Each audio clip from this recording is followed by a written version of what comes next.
Hello, and welcome back to the Awakening Philosophy Podcast. My name is Jed, and we are exploring the difference between belief and understanding, and exploring perhaps the most common belief of our current age, and perhaps the most dangerous, that everything is relative to personal perception and opinion. There isn't a truth, and therefore no need for understanding, or philosophy, or growth, or learning.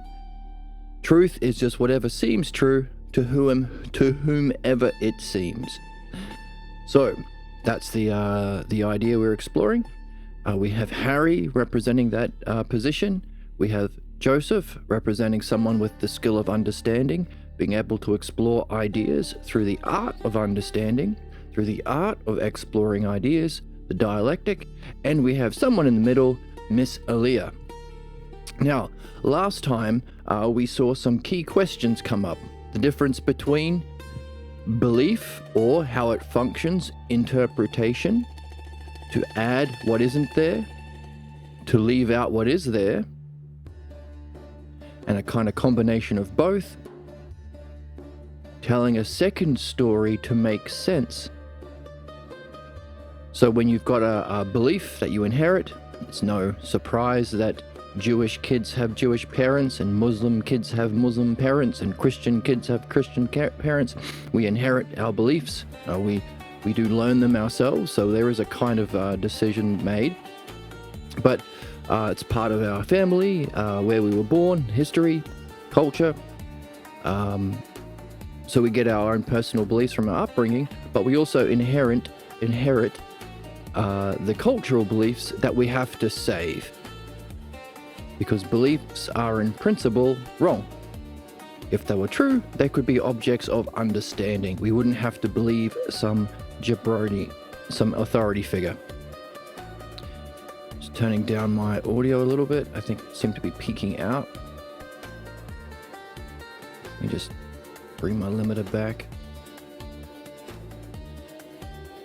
How about that? Is that better? All right, I think we'll stay there. So we have to tell a second story to align our own personal beliefs with the beliefs of our culture. Sounds good? Oh, thank you. With the culture that we inherit.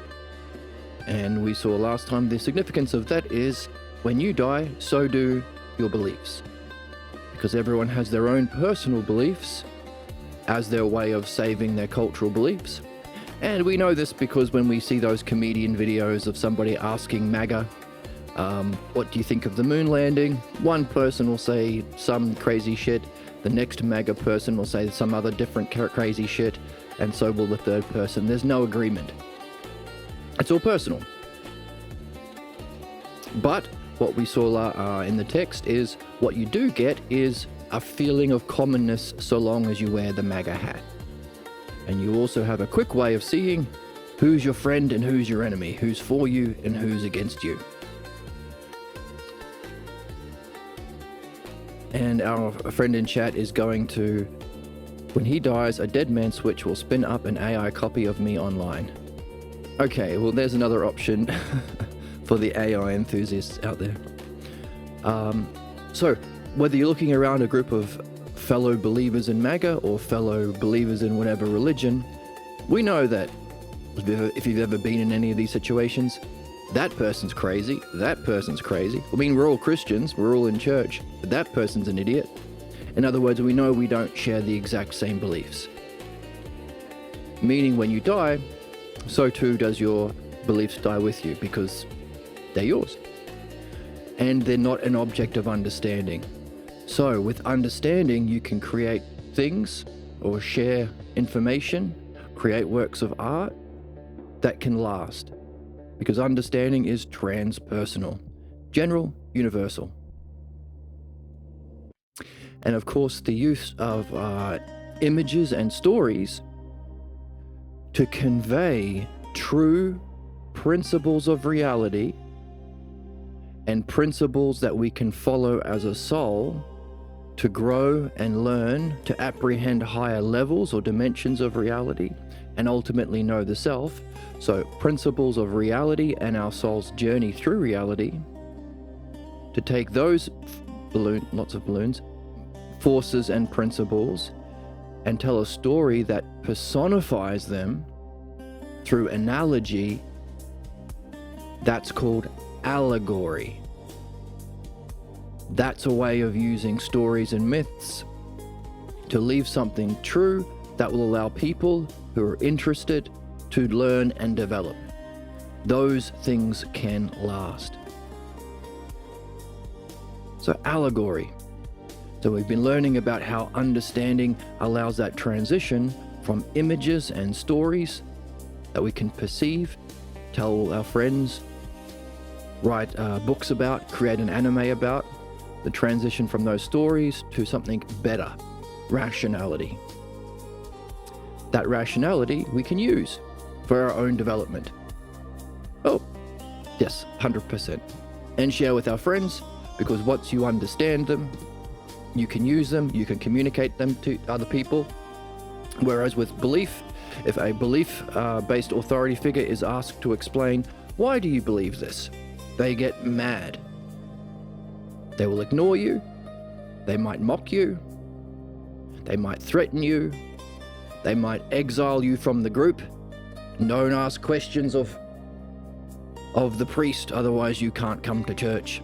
Don't ask questions of Donald Trump, otherwise we'll kick you out of MAGA and send you to a concentration camp, Alligator Alcatraz. Or they'll kill you. So, we can have a list of the negative, inhumane ways human beings act towards each other, and we can see that we face them when believers are asked questions about what makes them believers, what convinced you of this or that. Whereas when you have understanding, it's a fantastic game. You're excited to talk about. Ever met someone who understands something they're passionate about? They're super excited to explain it. So understanding allows you to see the parts within a system, see how those parts interrelate, see how those parts come together in a system, see how that system itself must be a reflection of a higher structure of reality called the Logos. That's the intelligibility of reality. And we can also make connections to other systems. So maybe someone is familiar with trains and they want to know about computers. You could make train analogies to explain what you understand about how computer pieces fit together. When the RAM sends bytes to this terminal, it has a choice to go down this circuit or this circuit like a train can go down. You get the idea. So analogy is how we can have fun with our understanding and communicate it with others. And we talked about kinds of analogy, metaphor, something is something, simile, something is like something, and allegory, the drama itself in chat. And when you understand, you can, or even just pursue truth, more knowledge is like more power. Right, so there is a idea of power in our current society that you can hear on, I first came across it when I was playing Mortal Kombat. Knowledge is power, which is a very physical world idea of knowledge. The whole idea of knowledge being power is kind of belief-based in that the power to meet your needs, the power to influence the beliefs of others. Whereas the idea of knowledge that we are seeking is the mastery of a subject. So knowledge of the ideal, for us, the ideal soul, or the ideal state of mind, or the ideal human functioning. So that would be the knowledge, or the imagination, or with philosophy, you can have that direct experience. So it's also it's the spiritual process, or yoga, because you can have these direct experiences of the ideal of human consciousness or intelligence, or the Logos, if you like. So knowledge of the ideal, along with understanding of its parts that we just outlined. That knowledge and understanding together, wisdom. When you have a knowledge of an ideal and understanding of its parts, you can, as we were just saying, communicate it to others so that they may benefit. So for us, knowledge isn't about having power over anyone, but you could say power with, or maybe more accurately, knowledge of the ideal along with understanding of its parts, so you can use that skill to benefit, to meet someone where they're at, and provide the questions and guidance, that's the dialectic, that would allow them to move to the next stage in their development. So, let's give an example of that. So that would be the rational understanding of knowledge of the ideal with understanding of the parts, turning a skill into an art for the key idea, benefit. So that's the subject, and because we have just outlined the aspects, we're demonstrating understanding ourselves, we can use an analogy to communicate that. Hey, just like a doctor. A doctor has to have knowledge of the ideal, or an image of the ideal human body, so that when somebody comes in and they're missing an arm, he goes, well, humans are supposed to have 2 arms. You have only 1. I know there's a problem here. So to relate to the ideal, not only am I recognizing you're missing an arm, I have understanding of the parts. I know how the collarbone is connected to the shoulder bone, is connected to the... And then there's a whole song about how body parts are connected. The foot bone is connected to the ankle bone, and so forth. So, having a knowledge of the ideal and understanding of the parts to be able to benefit the patient. So too, the analogy, compare that analogously to the soul. That's what we are here to learn as human beings ourselves. Why? Because we are souls, and we want to become master doctors of our own soul. Why? Because we decide our souls. We have choice. We are here to learn.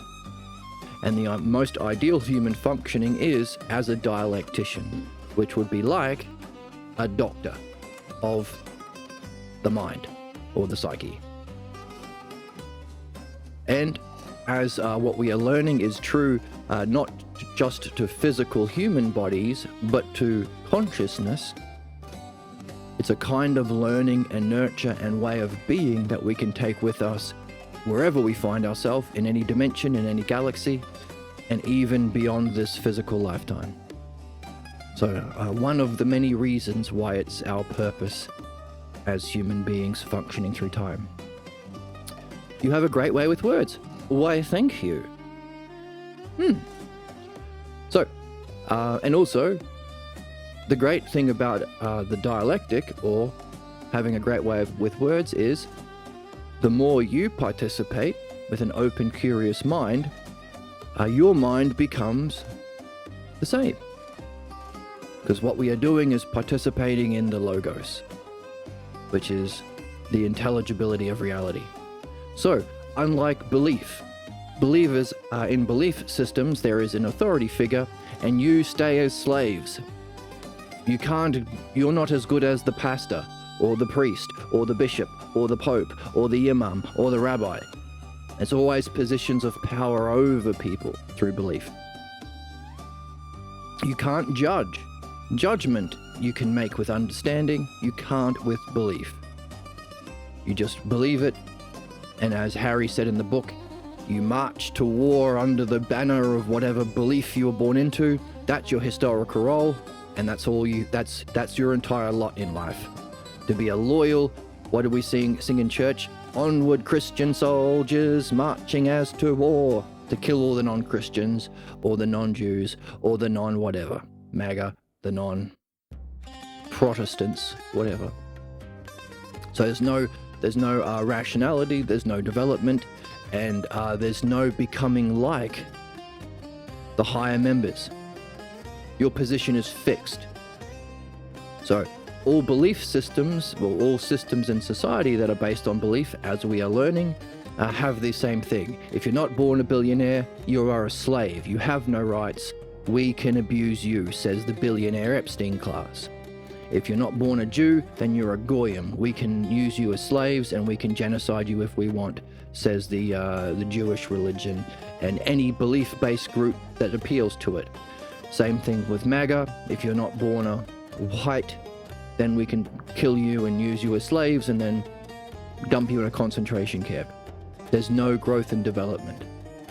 So it's the idea of conservatism is to conserve these belief-based systems that you think you personally benefit from, causing our inhumanity, our injustice, genocide, and of course, eventually the extinction of humanity. So that's what's offered by belief. We also saw a couple of episodes ago that belief doesn't allow you to go beyond the key figure. Because you can't judge with understanding, it's just belief. You can't judge what were the good things Jesus said and what were the bad things Jesus said. What was his level of logos and what was his level of pathologos. Because logos is the development of, as we said, knowledge and understanding of the true rationality of reality and our soul's participation in that. So it's transpersonal, it's not yours, it's your level of participation in it. Whereas pathologos is the name for sick reasoning or sick language. That's the specific sick belief that we have that we are here to address. So, with any person, you should be able to judge. This is your level of understanding and vision, or like a doctor, this is your level of health and excellence, but also this is your level of sickness. This is your level of logos, this is your level of pathologos, giving rise to the really only two questions you can ask someone. Where are you at and where are you stuck? Now, there is a third question, of course, what were your dreams like last night? Because your dreams give you guidance about where you're at, or your excellence, or your health, to use the body analogy, and where are you stuck? What do you have to understand about the false belief or mask you are carrying about yourself to remove the problems that it causes? And of course, it does so in a way that allows you to become like the dream maker. So any true benefit allows you to become like the ideal, unlike belief where you know your place. So we have expressions, know your role, stay on your side of the tracks. You can't pull yourself up from your own bootstraps. Now that expression is currently being used to lie about, oh yes, meritocracy. You should be able to be a billionaire. You're just not working hard enough. You need to pull yourself up from your bootstraps. But of course that thumbs up, that analogy means it's impossible because you can't physically pull yourself up. The expression means you're stuck where you are. However, the messages about where we're at and where we're stuck that we get every night in our dreams, you can only get those messages if you unpack them by unpacking the allegory. So it's a demonstration of our own excellence. If you use the dialectic structure, so there's the structure, the logos terms, so you look for the key logos terms, the terms that are not physical, but are used as adjectives in the physical world. Their existence transcends whole and part. What's the whole of the dream? What are the parts of the dream? Are there parts? Are there scenes? The dialectic structure, the state of mind, its functioning, its conclusion, was a success or failure. The metaphors, oh, there's a dragon. What does a dragon mean? Oh, there's your dog from when you were 4. What does that mean? The similes, the states of mind that you go through, and the allegory, the drama, what was the goal and did you reach it? So taking the specific particulars of all of those things, all of the terms of the dialectic we've been learning, the ways of using the dialectic, and approaching them allegorically, dropping the particulars and rising to the level of meaning, only then can you get the messages of your dreams. So, it's like a video game. You're not given the answers, but you're given what you need to figure them out for yourself, allowing you to become a master gamer along the way. I seldomly dream, but when I do, they're always educational when I re-examine it. Exactly. Now, we do dream every night. The difference is whether or not we remember them. So if you find yourself thinking, well, I don't dream that much, here is a tip. Well, everyone should be doing this. Have a voice record app on the front screen of your phone, and as soon as you open your eyes, before you do anything else, hit that record and start talking. If you feel like you can't remember it, don't worry, just say anything that comes up. Now, you might find later on that the words that you use to describe what you're feeling or what you're thinking or the images, later on you'll be like, oh yeah, at the time I thought I couldn't remember my dream, but here I am saying all these weird things that don't make sense to me now. Now, if you want to move quickly, like a rogue or a thief class in a video game, set your alarm to go off every couple of hours, because we have dreams in REM cycles. REM is the rapid eye movement that happens, that indicates that we're dreaming. These happen at about 90-minute intervals. And then there's like a space where we don't dream. So if you set your alarm to go off every 90 minutes to 2 hours, you can wake up, hit record, speak, press the tick button, and then go to sleep again. And in the morning, you might find a whole bunch of dreams that you didn't even remember recording. And of course, if you try this, you'll get better, like any skill.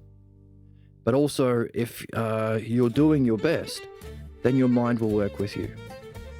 So there's an example of our dream maker, not just using its knowledge to benefit us, but also to make us like it.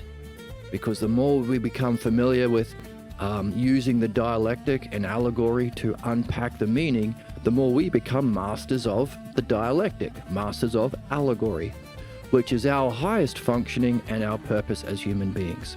It's also the functioning of the highest intelligence that we have access to, our dream maker. So we're becoming like our dream maker. Imagine that. Imagine how many dreams are created every night. If you dream 4 or 5 times a night and there are 8 billion people on the planet, how many dreams are that being created? Each one of them artful. Each one of them expressions of not just the logos, but personally relevant to everyone at every level of their development. And by the way, what about the animals that dream? Imagine the kind of intelligence that the dream maker must have, therefore, and that's what we are becoming like. So it's a win-win. Win. Like a promoted stream of consciousness in the middle of when we have dreams. I'm gonna try it. Right, yeah, right. If you find out you feel like you're not dreaming, yeah, just do the stream of consciousness. Just say what's on your mind. By the way, if you do remember anything, talk about what words you remember, states of mind, objects, people, the drama, the goal, how did it end, all of these things.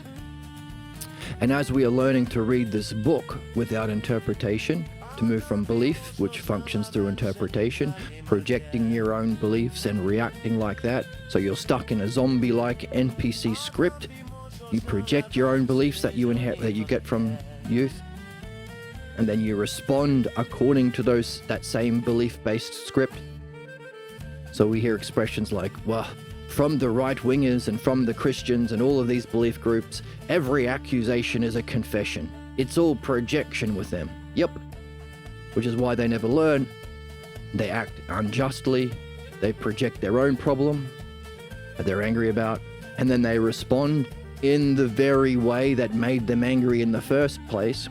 So we're angry about an injustice we suffered, and instead of addressing that anger in the correct way that we are learning here, they project it on someone else. And instead of suffering the bully in their own mind that makes them mad, they project that on someone else, and then they respond as that very bully.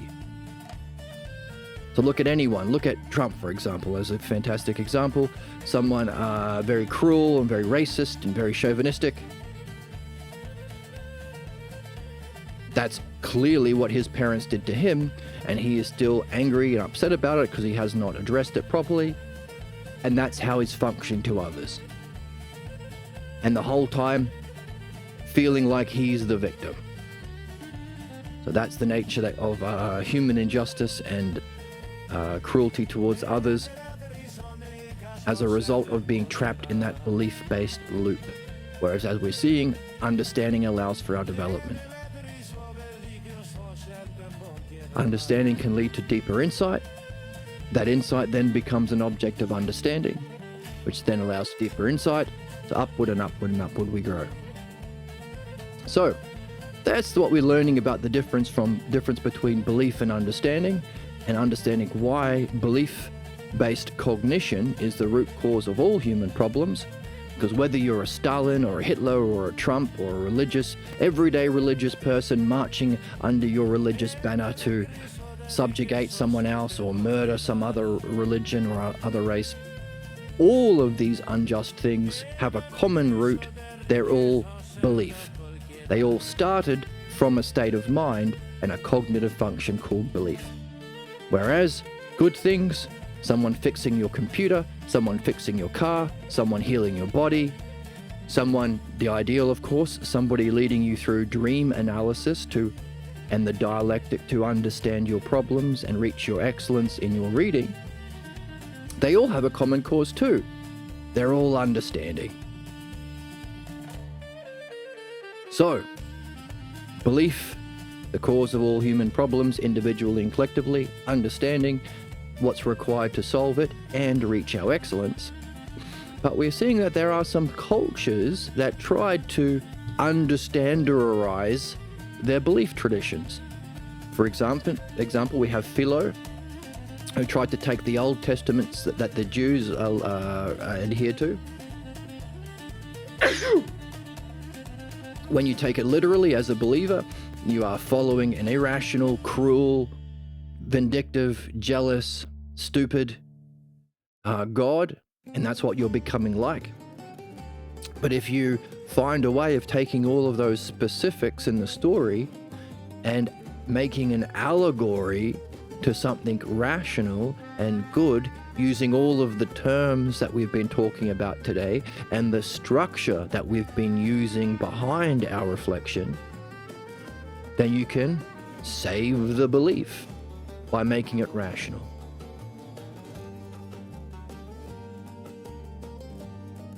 Now, you might say, well, why do that? Like, won't there always be inadequacies? If you're taking a belief tradition which will be flawed from the beginning, wouldn't you have to leave like the really, really bad stuff? Like the subjugation of women, or the slavery being okay, or the killing of your enemies, or Deuteronomy 2:7.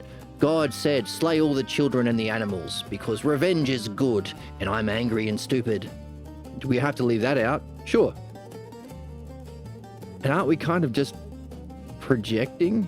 Like, in order to save a belief tradition by allegorizing it, don't we have to already have the understanding of the good and the rational?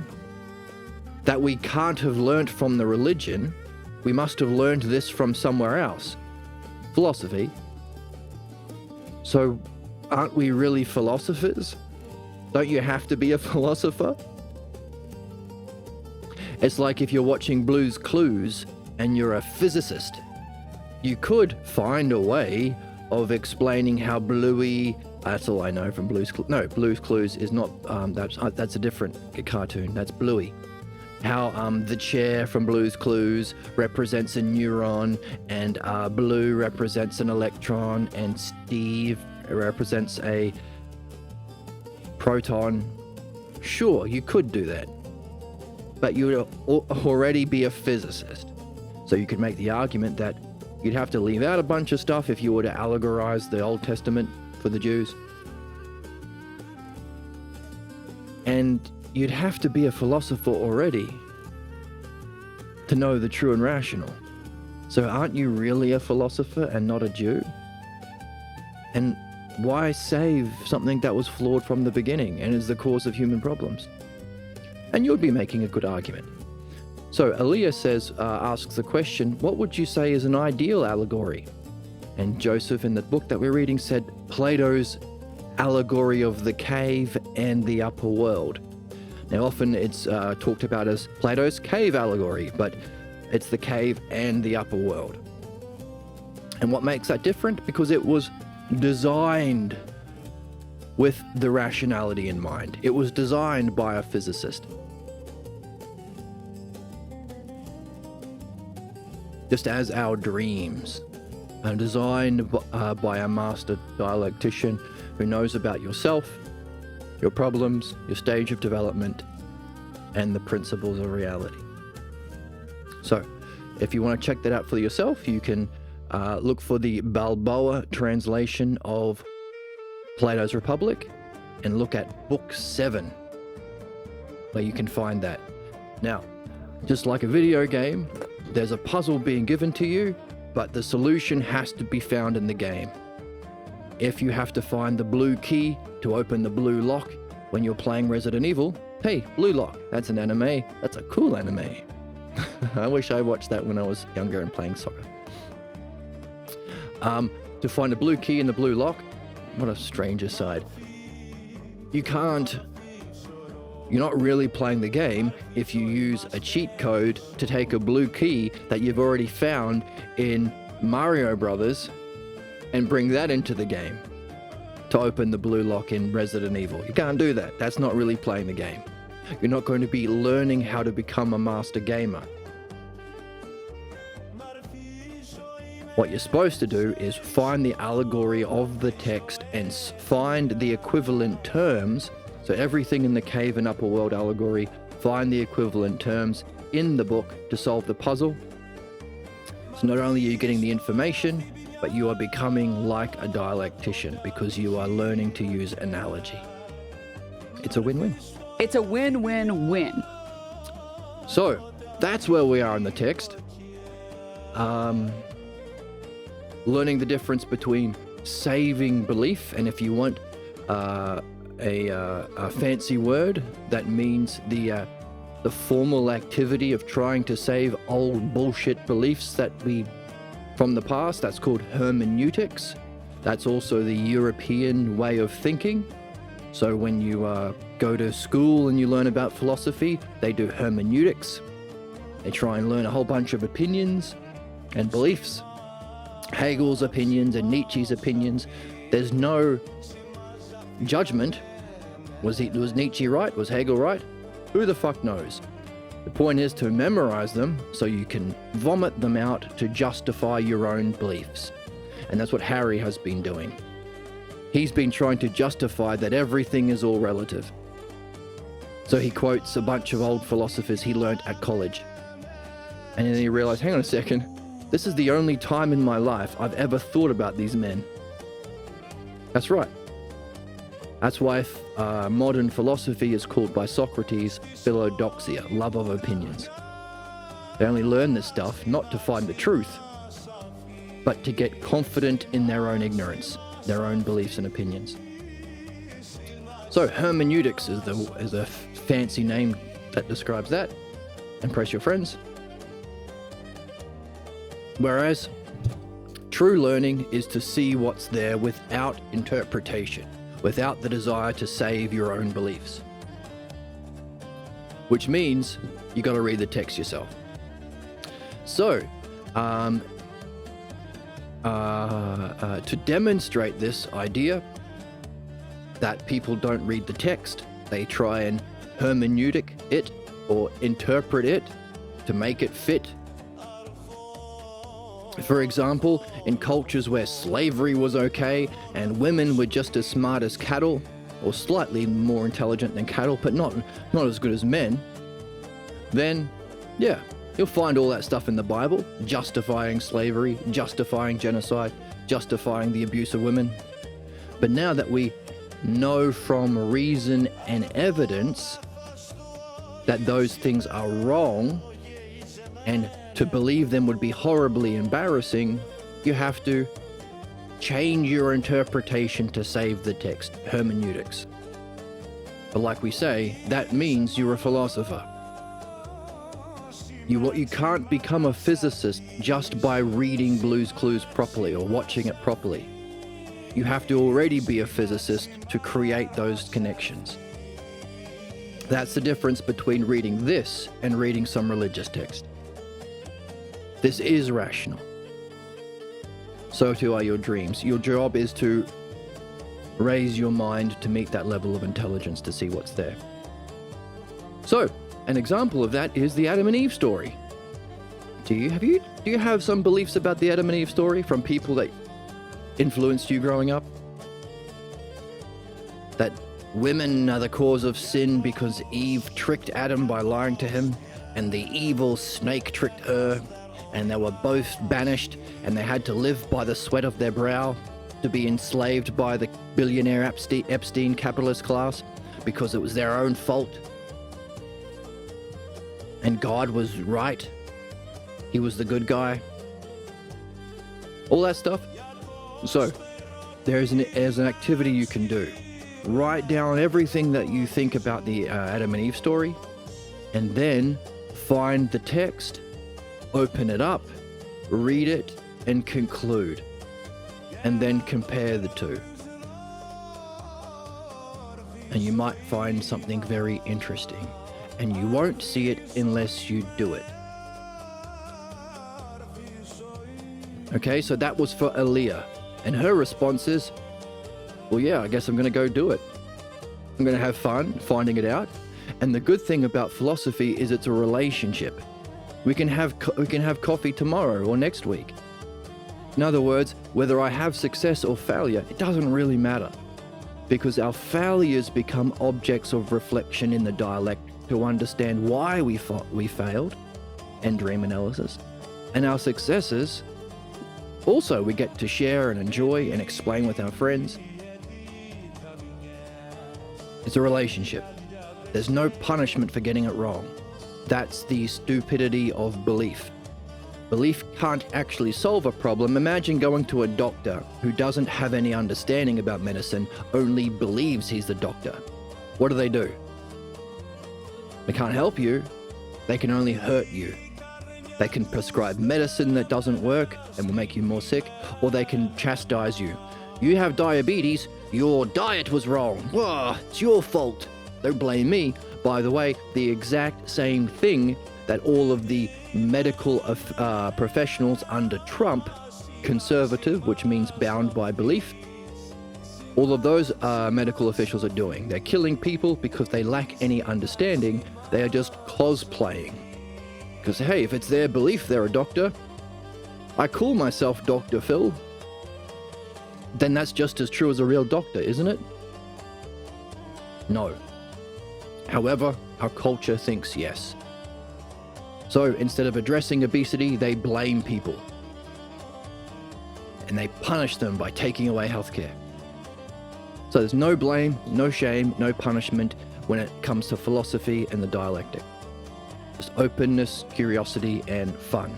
Where's the joy? Where's the childlike wonder, dude? Joy and whimsy and childlike wonder. Right, Emma? I'm cute. Like, it's cutie pie. Okay, also important. Cookie maxing. And we can have cookies as well. And cookie max. So, Harry had a similar puzzle. When he found that the resurrection of Jesus story isn't in the original gospel, which is Mark. The other ones copy him. They were added 50 to 70 years later. I think some say 200 years later, but 50 to 70 years was in the book. Why?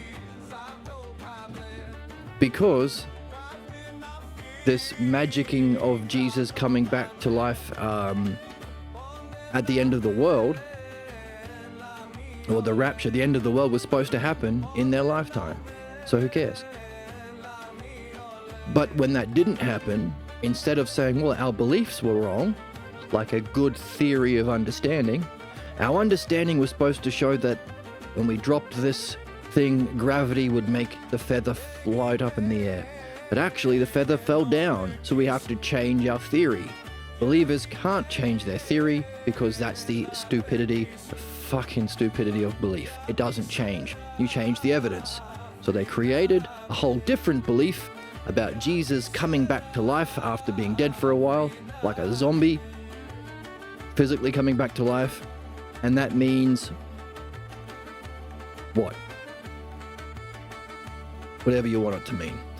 It means beliefs are good actually, and religion is good actually, because he magicked himself back to life.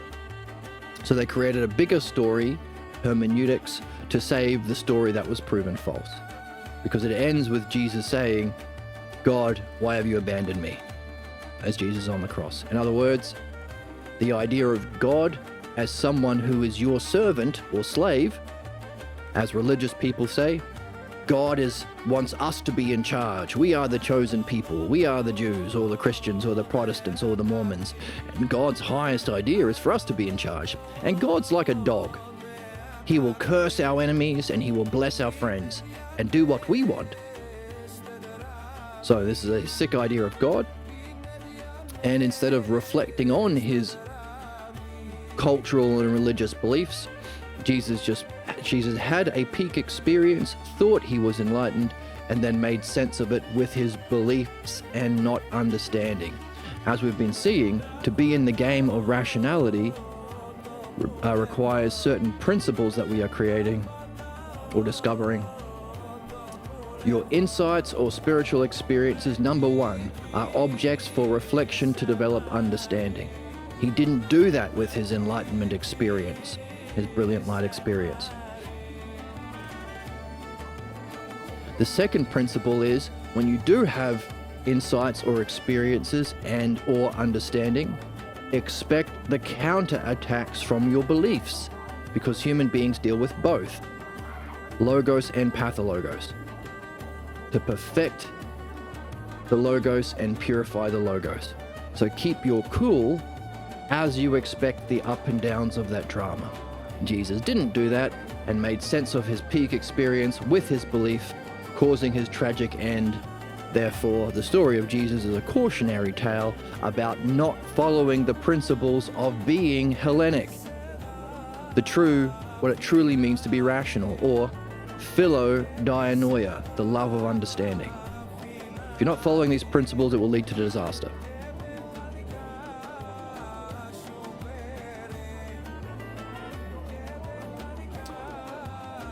So, not only was this added much later to turn a cautionary tale about belief into a belief is good actually. Yes, believe me, says the priest with the gold jet and the billion-dollar mansion. Believe me, says the Trump appealing to conservatives and religious people. Believe me, says the Elon Musk appealing to the beliefs instilled through his media company he's bought with his billions of dollars. Not only was it a made-up story to save belief, but in that made-up story, he didn't physically arise from the dead. If you look at the story, he appeared like a ghost. So he didn't physically rise from the dead. As horrific as that would be, imagine a zombie crawling up from the ground. Jesus, I'm back. I am the chosen one. Also, it was after that they came up with in order to save the belief, the idea of Jesus being the Son of God. Nowhere did Jesus say that. Nowhere in Mark will you find that. This was just another thing to save a belief tradition, because once again, belief is the cause of all problems, power over others, because belief, fundamentally,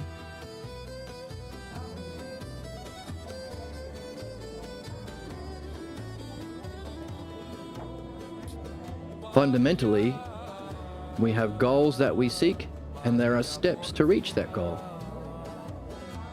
If you understand the goal, so let's make this into a little table. Understanding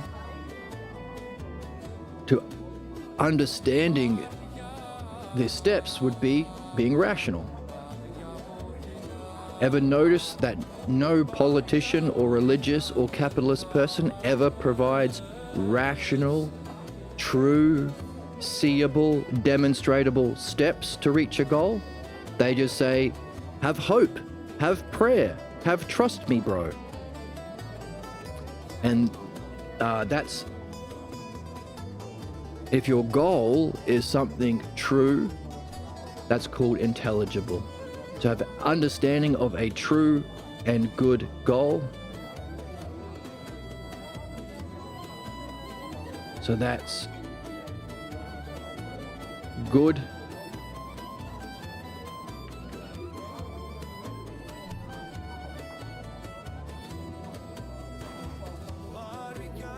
True and one for everyone. Right? Universal principles applied universally to universally benefit. That's our standard of justice, our standard of spirituality, our standard of politics, and never ever do we see it. Why? Because universal principles will mean the billionaires have to pay taxes. The billionaires can't do crimes. The billionaires have to be good people. Nope. Not in a system that doesn't demand understanding. So why belief is necessary for problems is belief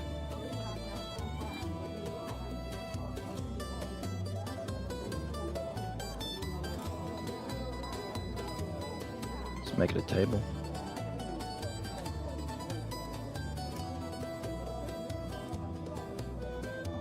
Belief can say, hey, these bad steps will reach a good goal.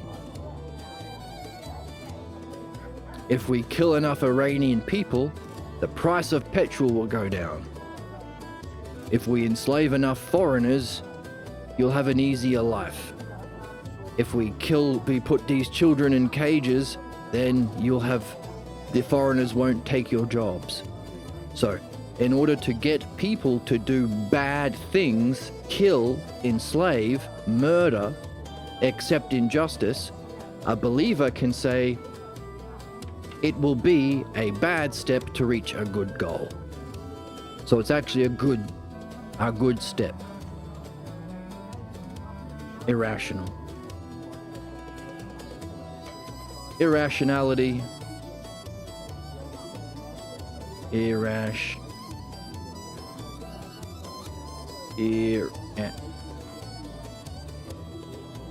Irrational steps to reach a bad goal. Well, to trick you that these bad steps will reach a good goal. So you'll have a bad outcome. They are lying to you about the steps, so it's false. And by the way, that outcome, killing the Iranian school children for Trump's idea of cheap eggs or cheap gas prices for the American people, doesn't help those people, doesn't help the murdered children, doesn't help their families, doesn't help that society that they are bombing the shit out of. So it's not one, it is division. And of course, a believer can say, this bad goal is good actually. Armageddon is good actually because Jesus will come back in the rapture. So, in order to convince people because we all seek the good, in order to convince people that the bad, the false, and the divided is good, you have to convince them that it's a good goal when it's a bad goal. That's an unintelligible goal. You can't do that with understanding, because if you understand the goal, you either know it's good or it's not. That's why all grifters, scammers, are all right-wingers, because they know that they have a group in the right wing that are belief-based. Look at all the scams Trump is doing. His Bibles, his watches, his cell phones, his cryptos. It's all scams. And there are countless number of content creators who realize they're idiots, so they can't do anything good, but if they do their right-wing turn, they can scam things to believers. And there was a famous story about a week or so ago of these Indian students creating these AI girlfriends, and they realize they have to make all of the AI girlfriends conservative. So they just make the AI girlfriends say things like, hurt the immigrants, build a wall, the white race is best, women are to be slaves of men. Not because they believe any of that. Many of them were trying to be immigrants themselves. We're not white themselves, we're poor themselves. But they know that it's the conservative and the religious and the capitalist that are all belief-based, and they are the only ones they can scam, or the main ones they can scam for money. So, very telling.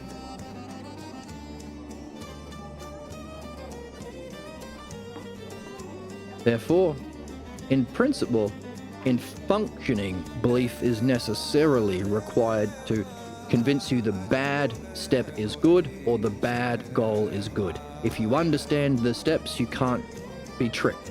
If you understand the goal, you can't be tricked. Therefore, this is why in any belief-based system, the authority figures don't like you asking questions. Number one, because they're lying, and number two, if you understand it for yourself, you can't be tricked by belief. In other words, once you understand something, why believe someone else? So we are learning how to become rational.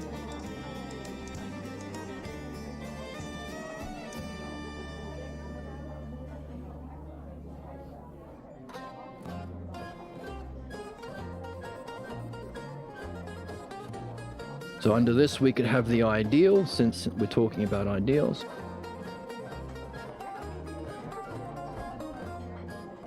The ideal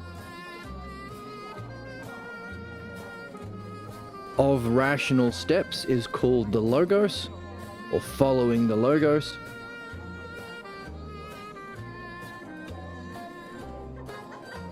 Which is, of course, the dialectic.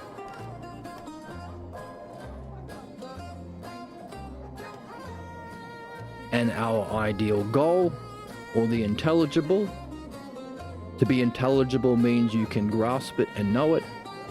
That would be ousia. Or to know mind.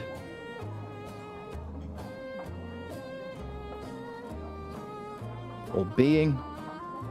Let's just put mind or being.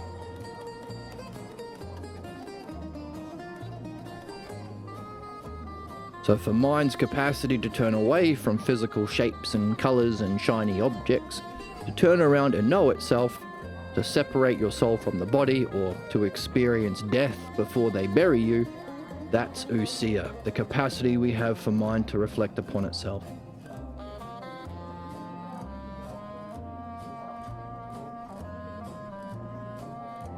Now, seeing as we're separating the two, we could say dianoia,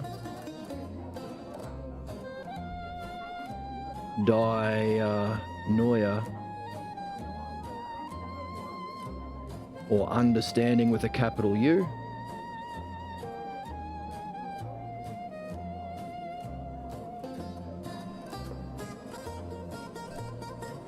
and the intelligible goals that we can know directly, which will change our own state of consciousness or state of being, that's called nous in the Greek, or knowledge with a capital K, knowledge. And of course, the art that uses both. So it's the outcome. The outcome for that would be 2 stages of enlightenment goals. So we have enlightenment,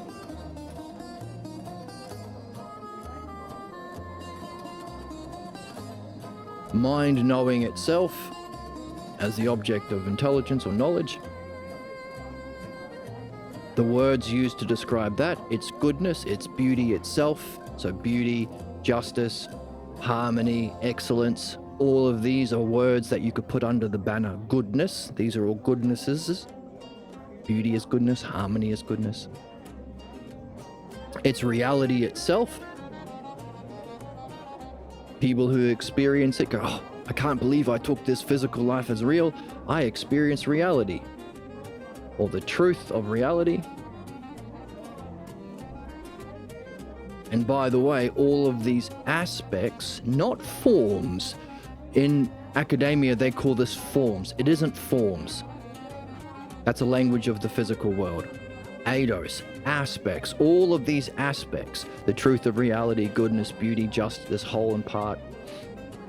You also experience a whole, the greatest whole of all parts, a sameness of all difference, out of time that includes everything in time, unlimited but perfectly bound or limited, infinity and one together. So all of these pairs of terms that we use to understand and experience our reality, oneness, as a oneness. Notice, understanding allows you to understand the rational steps to reach the understandably intelligible or good goal. That's good. That's true. That's for everyone. Good, true, one. Notice that these words describe intelligence or mind. Therefore, we can see why mind, being, the realm of being is not in change, it's as it is intelligence, the intellect itself. Intellect. So we can see why this experience of mind is the paradigm for everything good in our world. It's goodness, it is truth, it is oneness. But of course, there's another level of enlightenment, the self.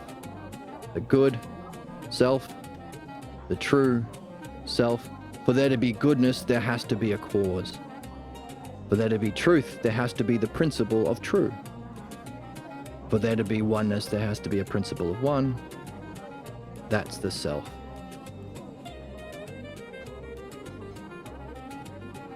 That we return to via the self-logos. So that's our ultimate outcomes. This is enlightenment stage 1.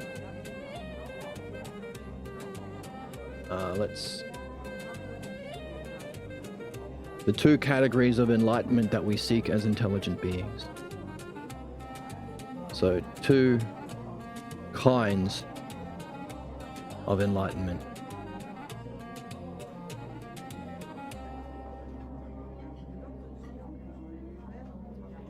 So not only can we see why understanding is the source of goodness and why belief is necessarily the cause of all human problems, either the steps or the goal.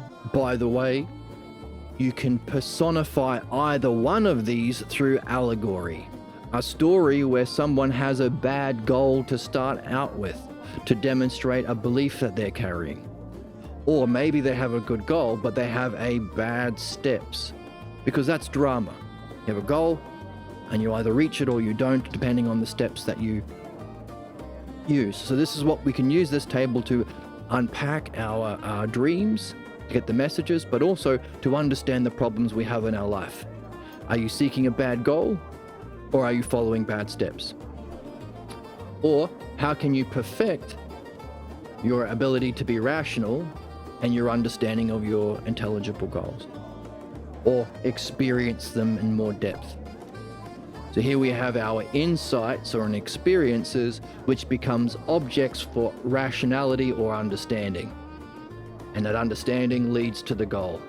And the goal becomes objects of understanding.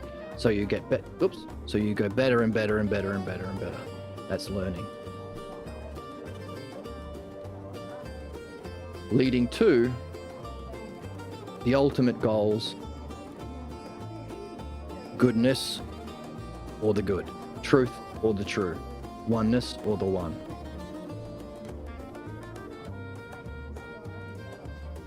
And we can classify those as 2 kinds of enlightenment. Stages or states or experiences. Although that's not the one isn't an experience, because, well, let's not get into that now. Enlightenment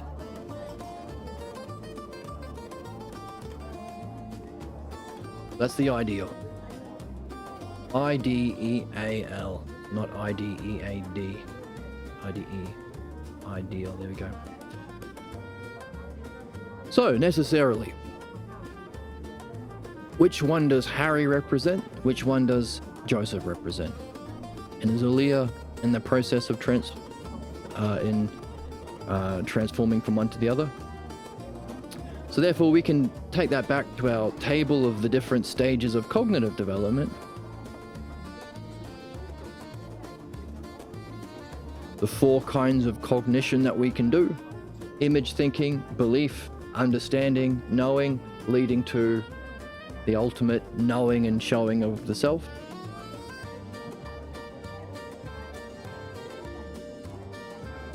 So those bad goals, ignorance. Becoming rational and learning to set intelligible goals, goals that reflect the logos or lead you to the logos. Crossing the green line. And that second, so that's the wisdom state of enlightenment. That's what philosophy is.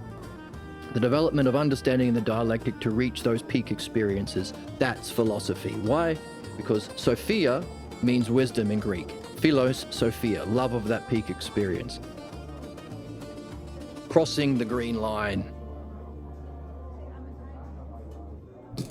But as we read in the book, Joseph says, but also this dialectic you've been learning to cross the green line by purifying your beliefs and perfecting your understanding to have that peak, those higher experiences of mind and reality.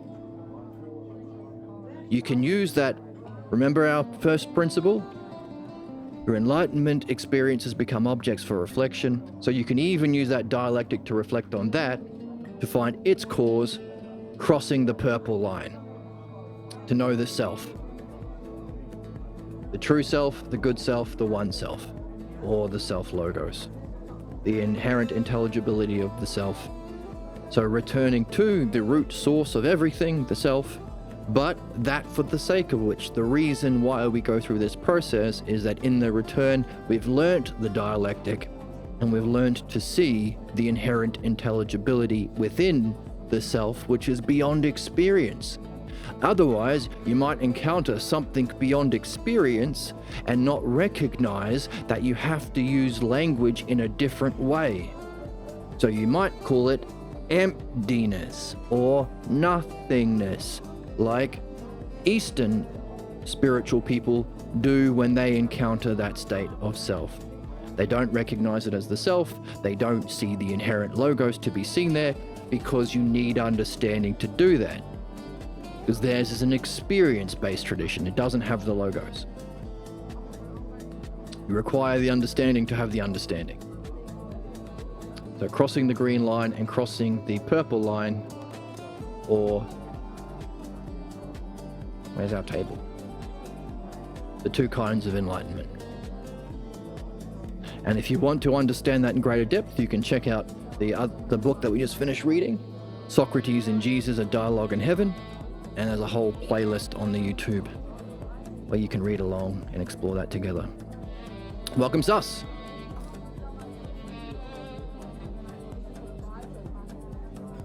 Good news, Awakening. After phlebotomy, there's a doctorate program for 3 years here.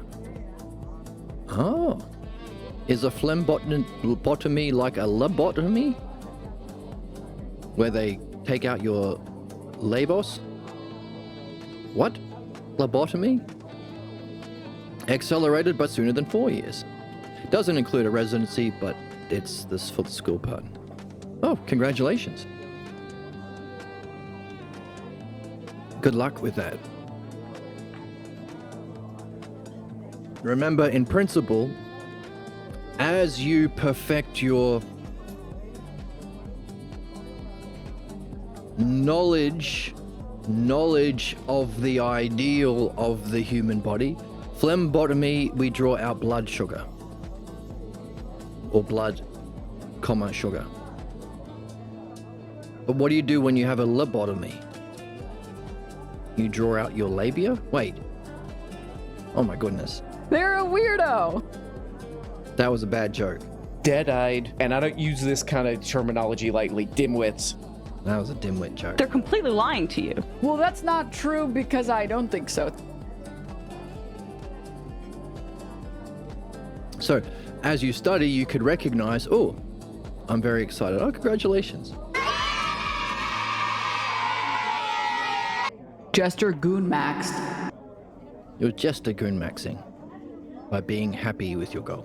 But notice, as you learn, you are learning about recognize that you are learning the goal, which would be knowledge of the ideal.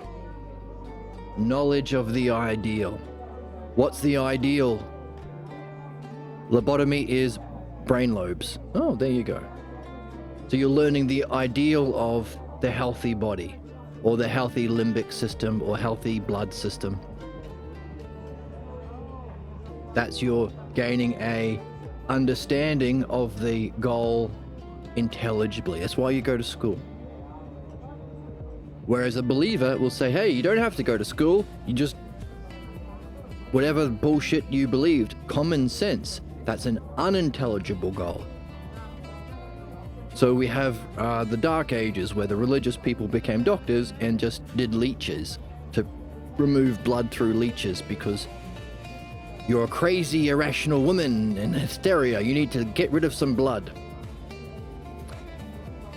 But you're also, there's a surgery removal name. But also you have to learn the steps, or you have to understand the rationality of the parts or steps to reach that ideal goal. So that's what you're learning in school. So as you learn that, you can also wonder about what's the ideal understanding, or the understanding of the ideal goal for my soul or myself or my mind. That is the use of your ousia, your capacity of mind to turn around and know itself. So this is what we've been reading in the text. If you learn your skill or your everyday art, blood doctor, hey, Goon, goon, goon, goon, goon, goon, goon. and at the same time, you are applying it analogically or allegorically to your work in reading what we read here to understand the nature of self and reality, you're being Hellenic. Let's see it in the text. We read this a while ago. Position, was it?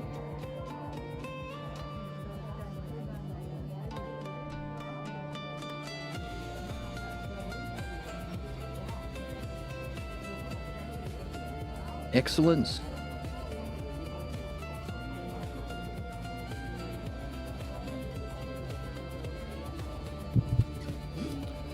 So as you develop excellence in your skill, you can look at the parts that you do. I'm just a normal doctor. So as you become a doctor of the health of the body, you can apply that analogically to the ideal of the soul, and in that way you can achieve an excellence in your art that reveals a perfection that is a shadow of the divine. So you can understand your learning and perfection of medicine as a shadow of knowing the nature of reality in self and your mind, which is your higher purpose. That's called being Hellenic.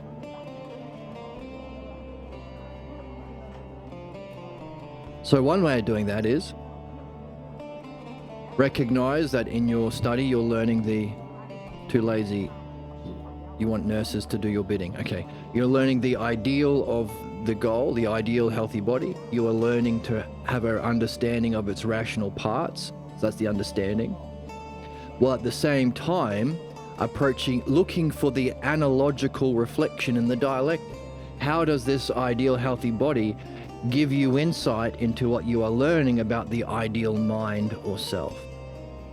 Equally so, how does understanding the rational steps and communicating it to your patients give you insight into your ideal functioning as a human being, dianoia or understanding? And how do you use both as the art of the doctor that reflects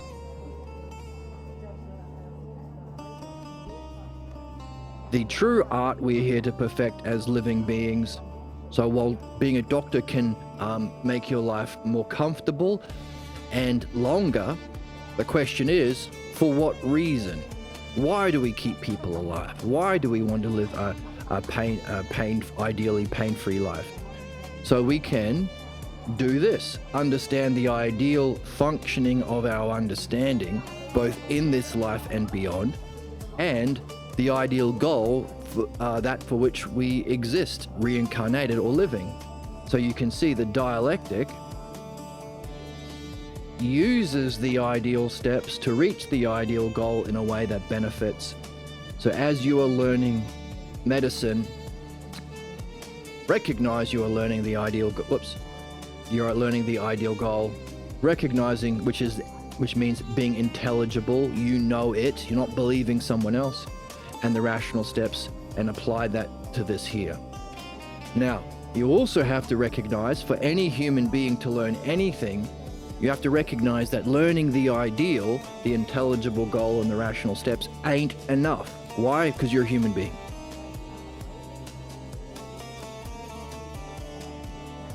It's not going to be enough. You're not going to become a doctor without doing something else. Why is that? Because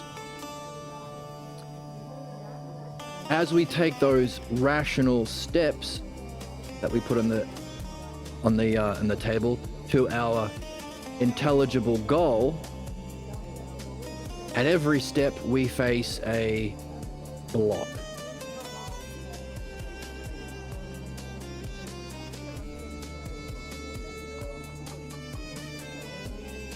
So on this side of the line we have the logos for the rational steps to our intelligible goal, or of the good, the true, intelligible.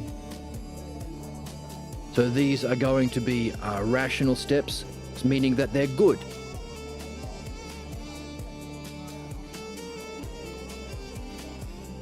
They are true. They will work. They will benefit the patient. A surgeon or work under Operation Smile, so do the cleft lip surgery for kids. Oh, you want to help kids with cleft lip surgery all over the world. Sorry, no, don't be sorry. It's good that you share good news, but as a dialectician, my job is to encourage you to take the next step. So you keep moving up. The next step would be appreciating the good news, celebrating the good news, and understanding that good news. Because if you have an understanding, a deeper understanding, it can turn into a deeper insight, which can allow you to do your job better, but also recognize the difficulties that you face as you become a doctor and learn what you need to overcome them. So you can become a doctor and not get stuck along the way. Not only so you can become a doctor and reach that goal, but reach that goal with excellence. Become the best doctor you can be. Excellence. But also, as you help your patients, you're going to have to communicate this in some way to them. As you prescribe, as you use your logos, which is going to be good or beneficial, it's going to be true, it's going to actually work, and it's going to be one. It'll work for all people. That's what it means to have an art. So you have to recognize explain to them that, hey, these are the steps you are going to have to do to fix your problem, to fix your cleft lip, or to heal after the surgery, to maintain, to reach. This is the goal. You're going to have a healthy smile, but you have to do these steps. Not only do you have a healthy smile, you have to take care of the goal. You have to brush your teeth every day. You have to floss. You have to do all these other things, whatever it is that you're going to do. So not only do you have to reach this, you have to communicate the steps that you went through to make sure your patients follow the rational steps and reach that intelligible goal with excellence for their health or body. But they're not going to be able to, because if you tell them brush their teeth every day, but they grow up in a family where they don't believe in that, you have to tell them how to look for the blocks that come along as they follow those steps and help them understand how to address those blocks. For example, let's say you give medicine to a patient and you recognize that one of their blocks is alcoholism, but the alcohol doesn't mix well with the thing. You're going to realize, hey, listen, you're going to face this block. You're going to start to have success, but your beliefs that I don't deserve success are going to come up. So you're going to sabotage yourself. It's normal, it's human, because we're not just rational, we also carry beliefs. It's being human.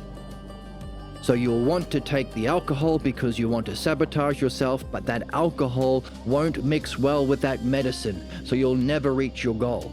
Expect it. When it comes up, here is what you do with that impulse. You better recognize the belief, because that belief has the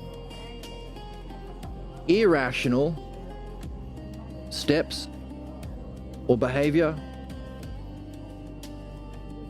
Oops. Drinking the alcohol while taking the medicine. Because your goal that your beliefs want you to reach is bad. The unintelligible. Unintelligible goal. The idea of yourself. So your beliefs are motivated by a not good, true, and one, but a bad, false, conflict, or divided, conflicted idea of yourself. As you reach this goal of becoming a doctor, you have to address, that goal becomes yourself. I am a doctor. Does that make sense? Stop me if anything I'm saying goes over your head or you don't understand it or you need me to explain it in greater depth. You become a doctor. I am a doctor. That means you have to have a different idea of yourself, or ideally have no idea of yourself. But you are a doctor now. You may not identify with that image because you recognize the self as higher, because we've been doing philosophy, but you have to recognize, I am a doctor. Your beliefs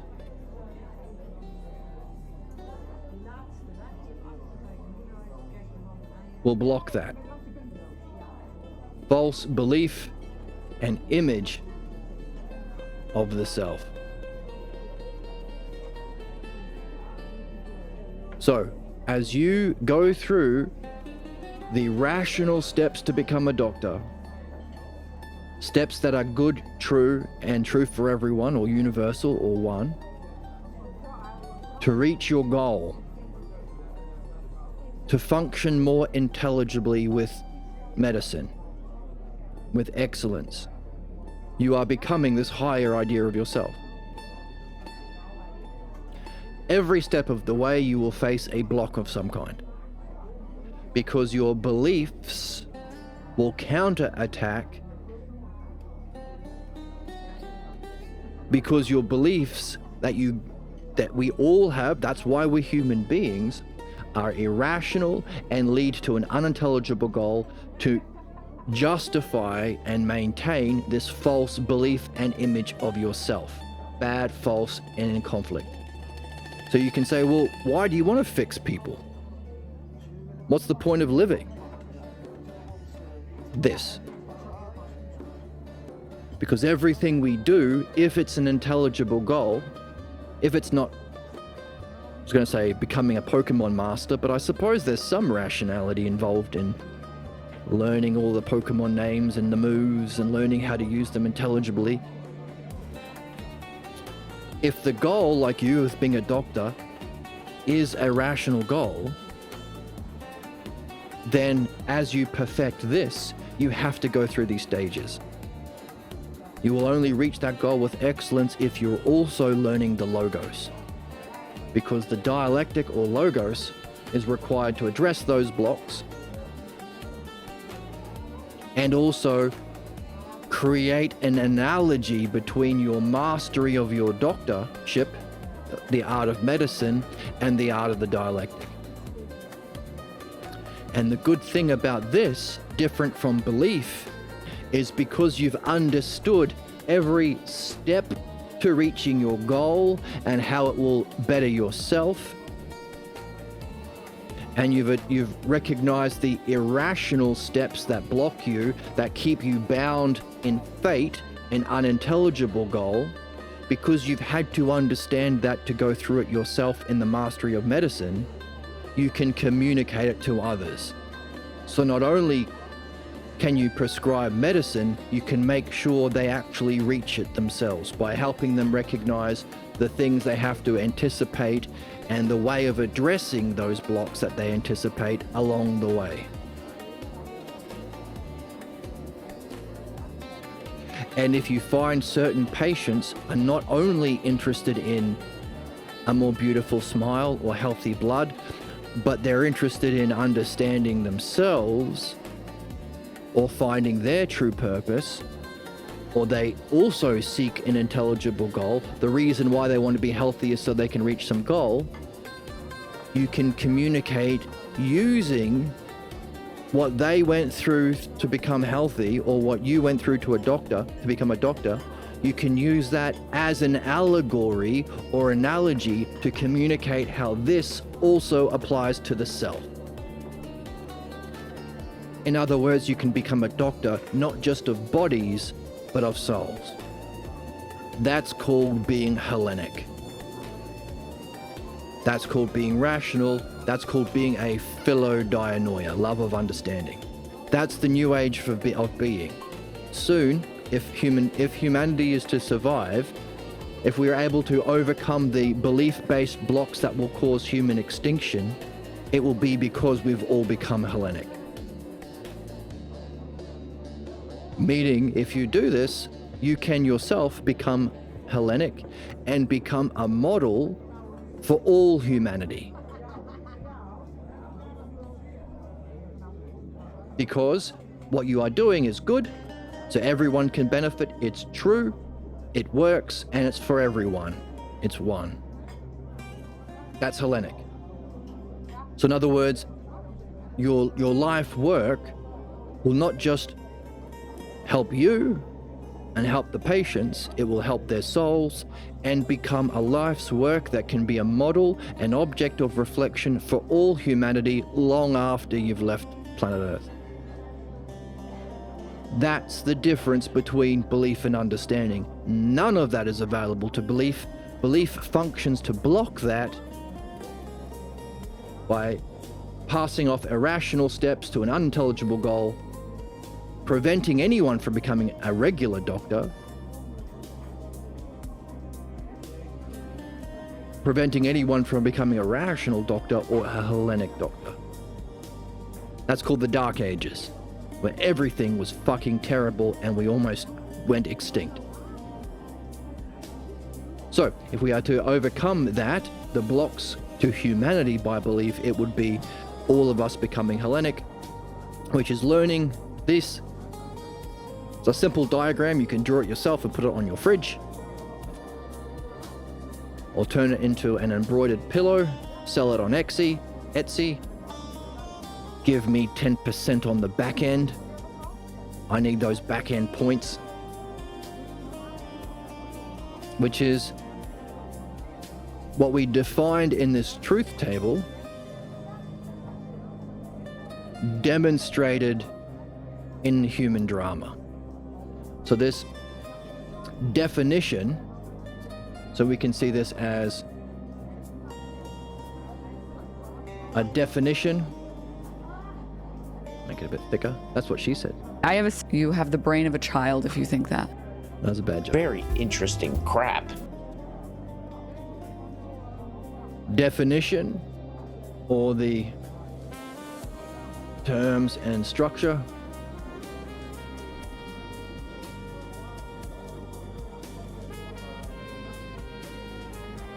In that truth table, we apply as a demonstration in the human activity or activity or stages in the drama.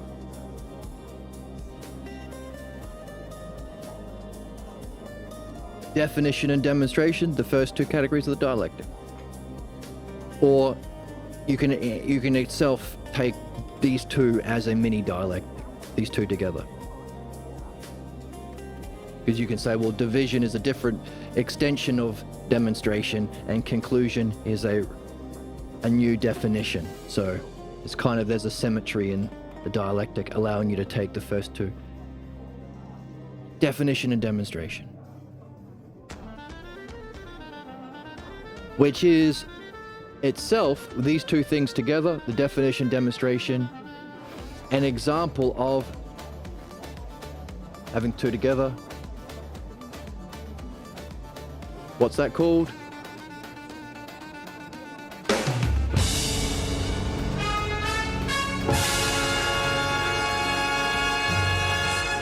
You guessed it, allegory. So we've just demonstrated what rationality can give us that belief blocks us from. Allegory. Allegory. Taking the terms and structure that's true and applying it allegorically to the drama that we go through. Relevant for our friend, what she is interested in, becoming a doctor, in a way that benefits. So the art of allegory. And that's what we've been reading about, isn't it?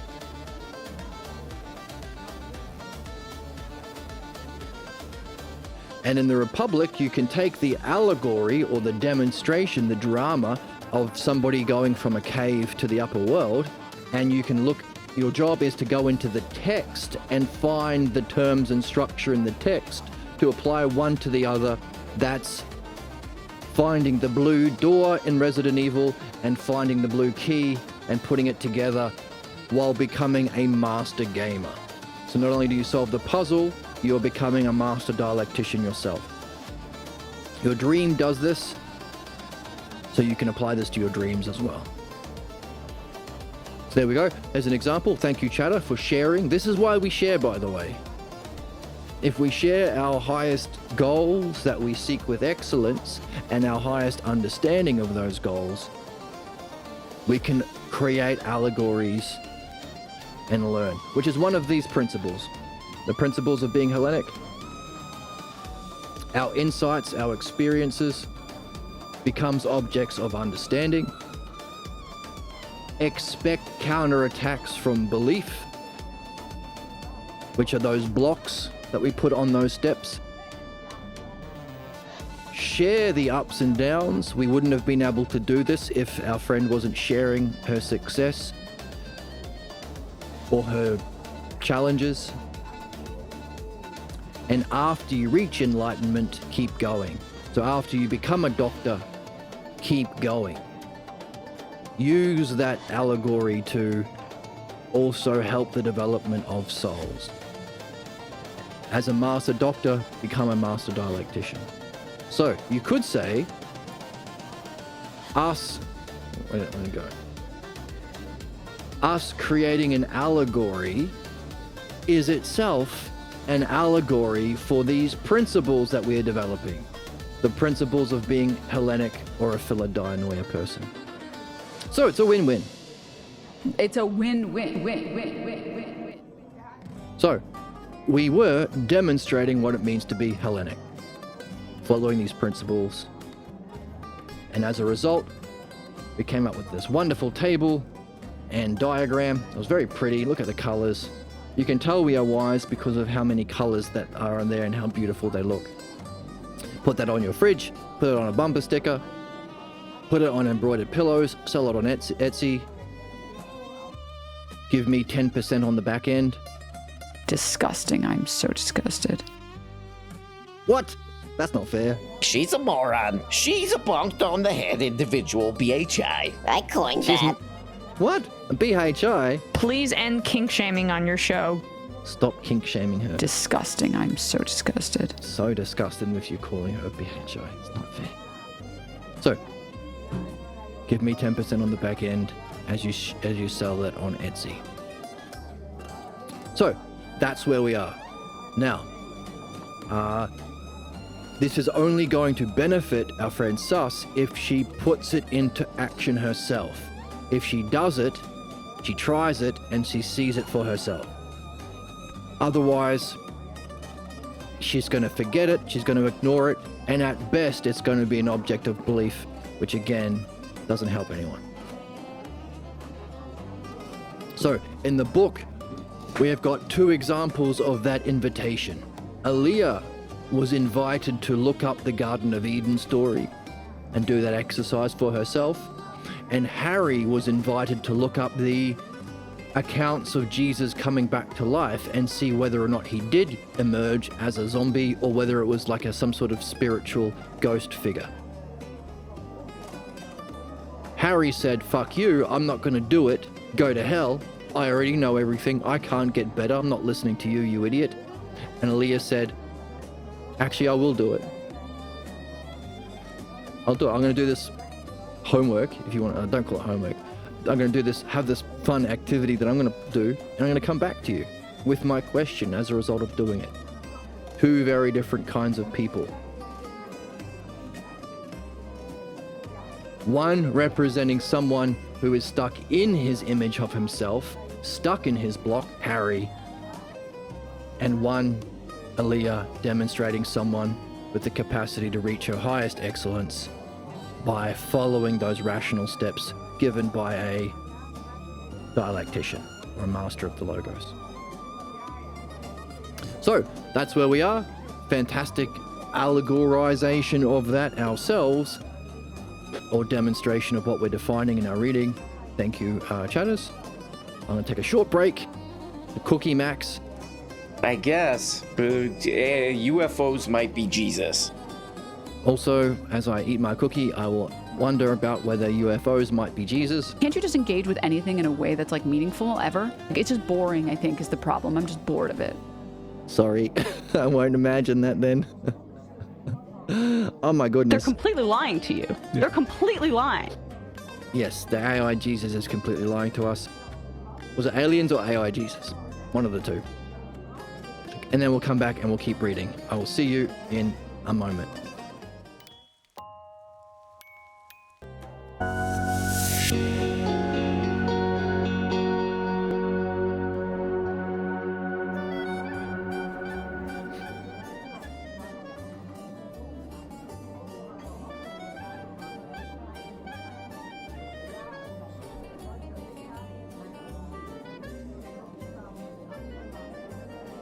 Okay. So, with all of that in our back pockets, let's keep reading.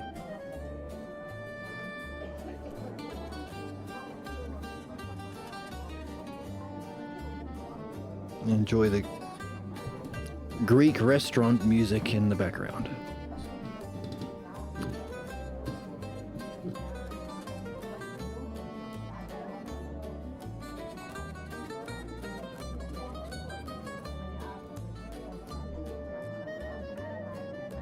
Right, so here we have Aaliyah talking about the idea of having to work by the sweat of your brow, because in the Garden of Eden they disobeyed God's commandment and didn't not to eat of the fruit of being able to judge good and evil. And they're saying, that's interesting. If we were made in God's image, why would he punish us for realizing it? Sounds stupid. Faced with this difficulty, authorities either ignore the end of the story or interpret the objectionable parts of the myth rather than face this issue by systematically allegorizing this message. Is that what we're up to? I think so.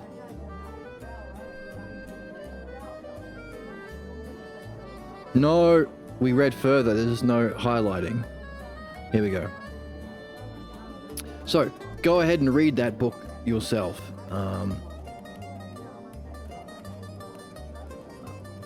Also, the resurrection story, all that Easter stuff, wasn't in the book.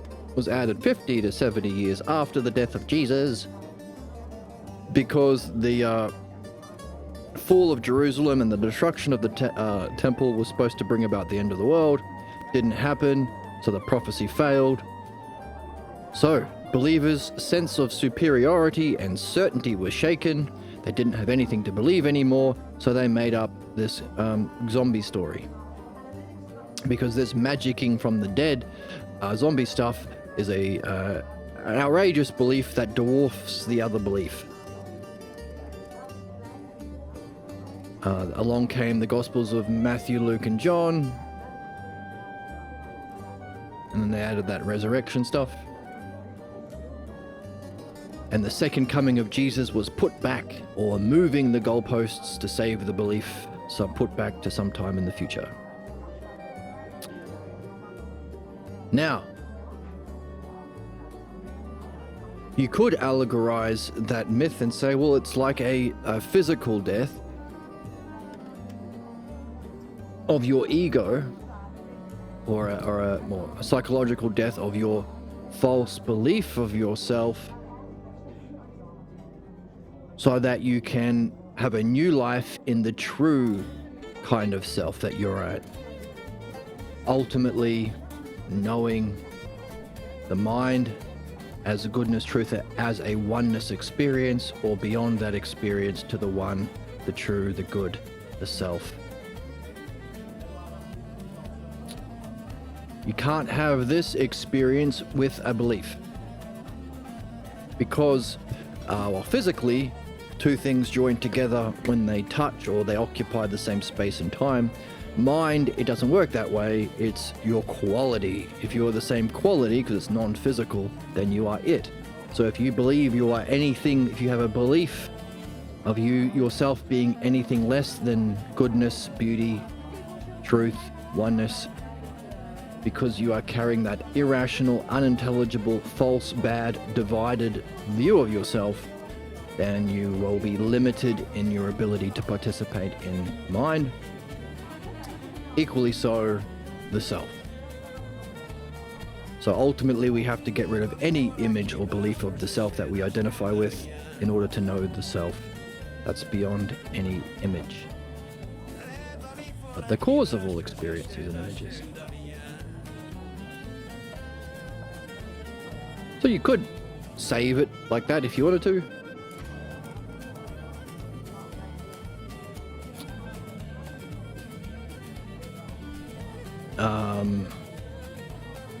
Now, in order to challenge your beliefs, you have to be okay with uncertainty. Like any true artist, you have to be comfortable in the uncomfortability of not knowing. Why? Because that leaves you open to insights. But that's okay, that's how you have fun.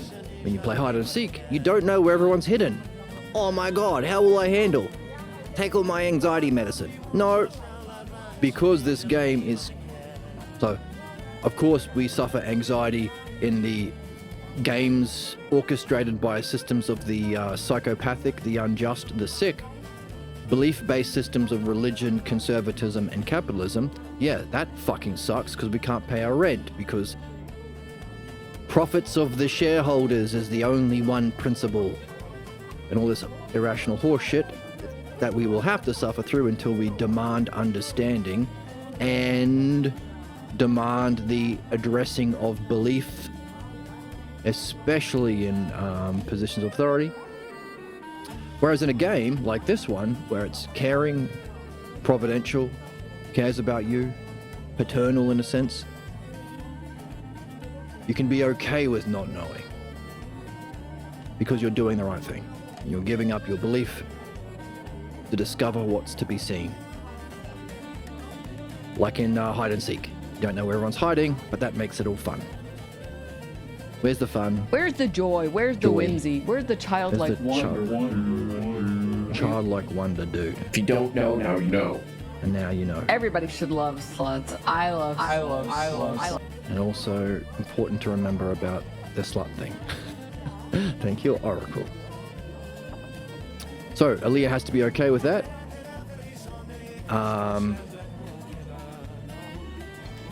Harry doesn't like that. Harry has a different reaction to challenging his beliefs. He becomes a super dick, and the boys almost fight each other.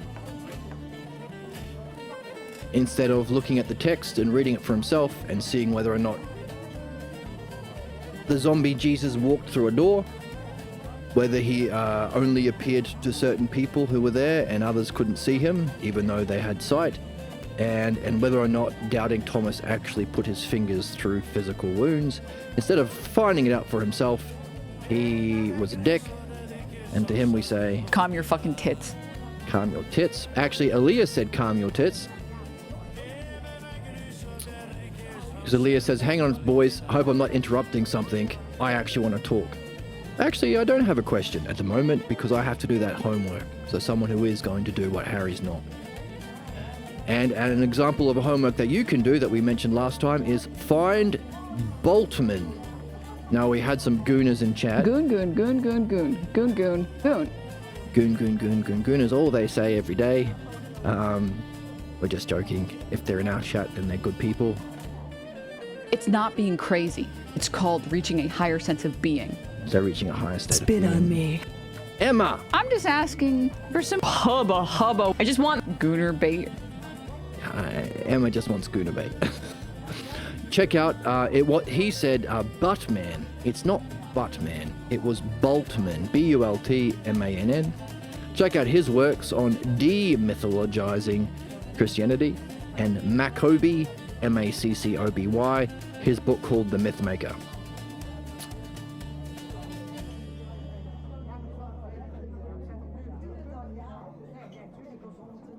That's where we are. So, have you checked it out? Will you check it out? Will you wear wigs? Right. Alright, it's fun. Check it out. Oh, and look for the Kemygya. K-E-Y Kerygma. G-M-A. Which are certain basic fundamental points that we accept as what it means to be a Christian. And he looks at every single one of them and sees whether or not they're there, or whether every single one of the ideas we take as what it means to be Christian isn't in the book, but is fabricated by Paul and other religious authorities to lie to us. Dark Ages, Crusades, genocide, subjugation of women, slavery, wealth inequality, Armageddon, all of the things that follow Christianity. Maybe none of it was real, ever. And of course none of it's real. Look at those bad things that happen as a result. Now, to challenge that would require the bravery and courage that Aaliyah is developing. You could be a Harry and say, no, it's just everyone got it wrong but me. I wouldn't genocide, well maybe sometimes, but I wouldn't. Armageddon is good actually. Women are kind of less than men. I wouldn't go as far as some of them.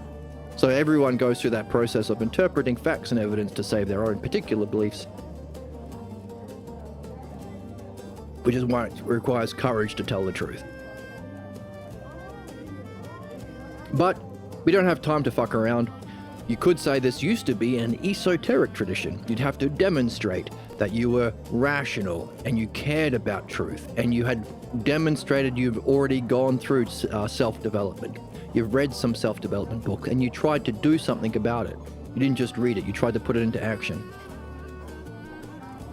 You'd have to demonstrate you have a meaningful goal. You want to become a doctor, not just a doctor, but excellence of a doctor. Willing to challenge and develop courage, challenge your beliefs and develop courage to do so. All of these would be prerequisites for the Dharma, or the spiritual teaching. But why? Because there are a lot of Harrys out there who'd rather fucking kill you than learn what helps him and everyone. But we don't have time for that anymore because nukes. So our job is to tell the truth and encourage people to become Hellenic, which is just telling the truth themselves and following it. So, there is a challenge. Make sure you don't fall down Harry's path and you become more like Aaliyah. She's far more beautiful. Look at her.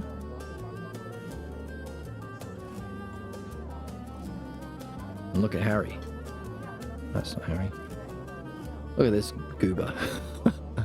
I'm sorry. I shouldn't call him a goober. But become more like Aaliyah.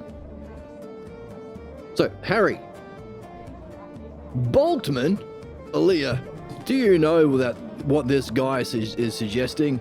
I'll tell you what's behind his simple reading assignment. But maybe you just don't care. That's a dick to his girlfriend. I can't figure you out anymore. I can't figure you out anymore, Aaliyah. I used to love you.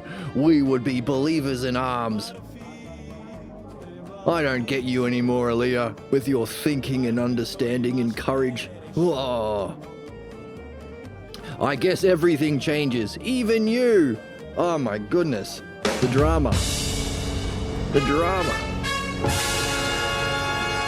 Anyway, Boltman's so-called mythologizing is nothing short of eliminating everything that doesn't pass as a respectable fact in a high school science test. Aaliyah says. Like what? Damn it. I heard of Boltman at UCSB. I don't recall all of it. So, hopefully it's become clear to us that UCSB is the regular academic institutions, while Joseph hung out at Golden West, which was where Pierre Grimes taught, where they were doing this real philosophy. Telling the truth. Even if it ruffles feathers from people who have a PhD. That's okay, be brave, change your mind. Don't be a dick about the truth.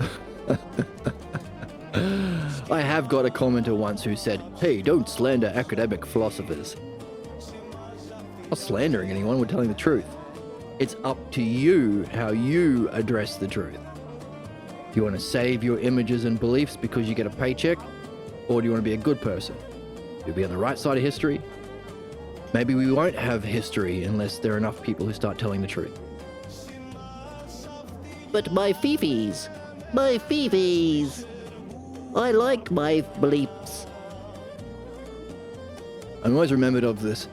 One of the funniest things I've read on the internet is, I'm a realist, which means I agree with all of my own beliefs. Philosophical humor. We have fun. Right, I heard about Boltman at UCSB. I can't recall all of it. But which means he hasn't found the terms and put them into a structure for himself. Once you see it, it's seen. If you can't recall it, maybe he wasn't understanding but just believing his professors. Maybe, something to think about. But stand up. I can't recall all of it. But he showed what most of us call the Christian doctrine was mythological because it was unscientific. You know it. It goes something like, Jesus is the only begotten Son of God, the atonement for man's sins, who will return on the clouds of heaven to redeem his believers and deprive the demonic forces of their power, etc., etc. The official term for that list, Comigia, I think. But I don't know, you check it out. Don't believe me, I don't know, what do I know? I'm just a dude.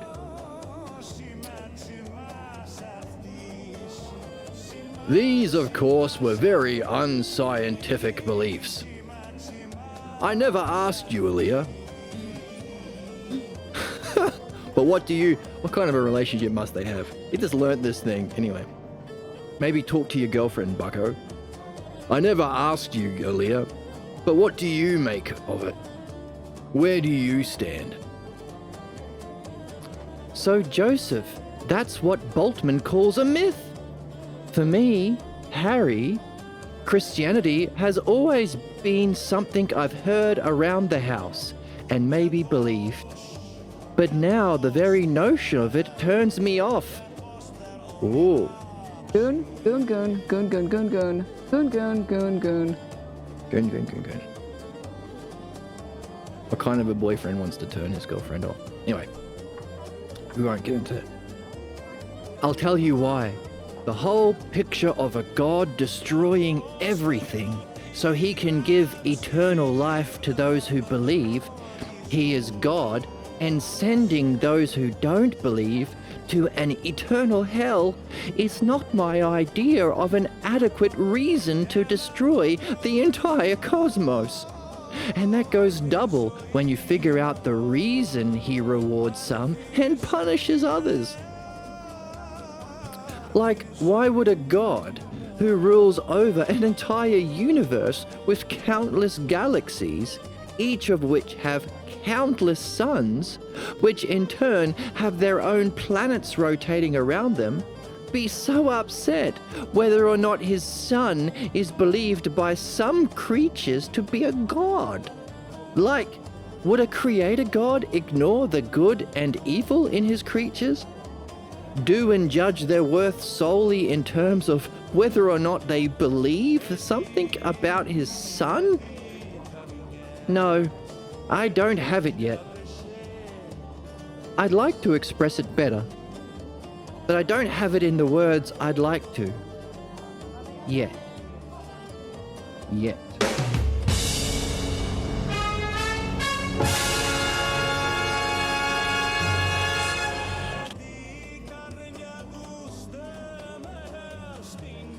Joseph, perhaps, but you do have a keen appreciation for justice, Aaliyah. I like seeing that. Yes, don't we? Ever get into the idea of justice in Plato's Republic? Now, there isn't a footnote here, but we can add a footnote, the Balboa translation, where the terms are accurate. Keen appreciation for justice, Miss Aaliyah. Ever getting into the idea of justice in Plato's Republic? I've heard it's more than each doing their own thing.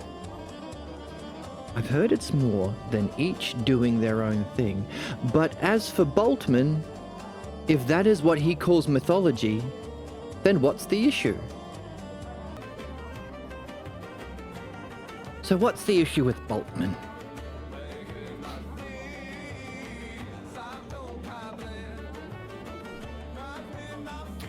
The issue is whether or not those very beliefs can be found in the Gospels. Now, if they're not there, what difference does it make? Well, for one thing, they are only in Paul's writings. Paul's writings have been around for years before the Gospels were written. Did those later writers knowingly ignore Paul's Gospel and stress something entirely different? One way or the other, there is a problem, isn't there? Paul didn't include any of the teachings of Jesus in his Gospel. And the Gospel writers ignore, at least for the most part, the message of Paul. So all of that stuff that we think makes us Christian, and by the way, check out the book, check out Boltman and find it for yourself, ain't in there. They ignored, sometimes rejected Paul, and Paul rejected Jesus. So modern Christians are not Christians, they are Pauline Jews, which is why we have the title of today's episode, Do Believers Even Know They Believe What They Believe? Without understanding your beliefs, how do you know you're actually believing it? Without understanding the text, how do you know it's there and you're not being lied to? How do you know you're actually a Christian if you just have belief? Turns out, you don't, and you've been lied to.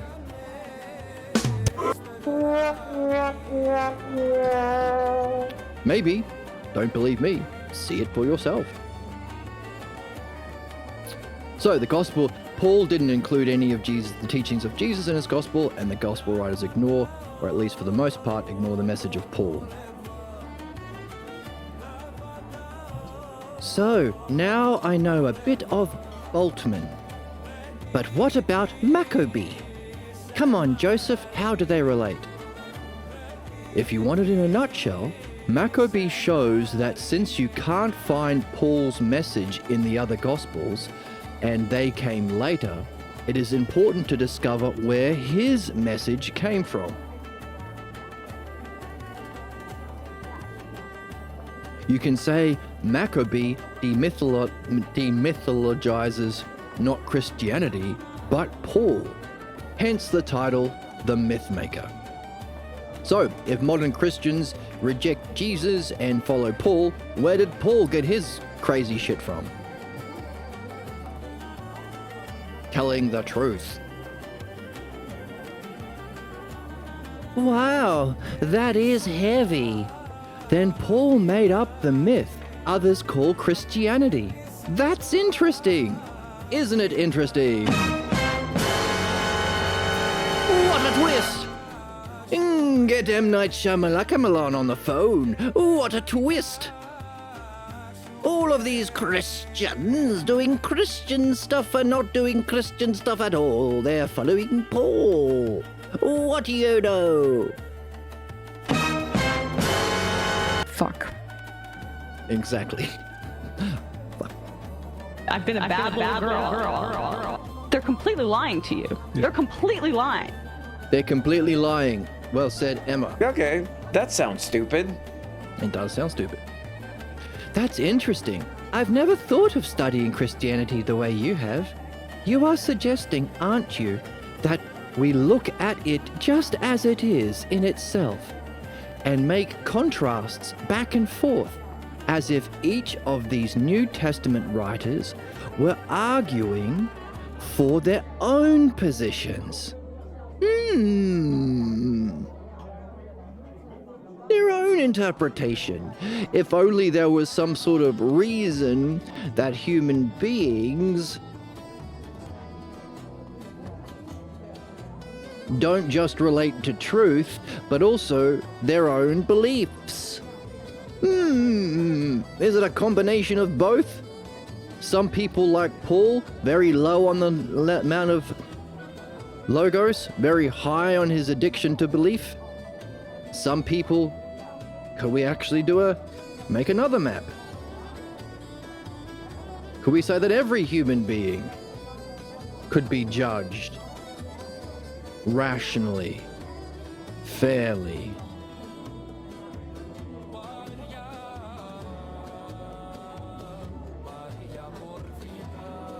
On a graph.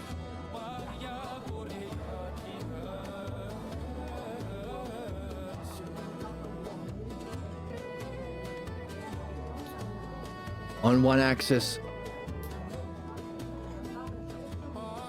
having your level of vision and understanding of the logos. And on one side of the graph,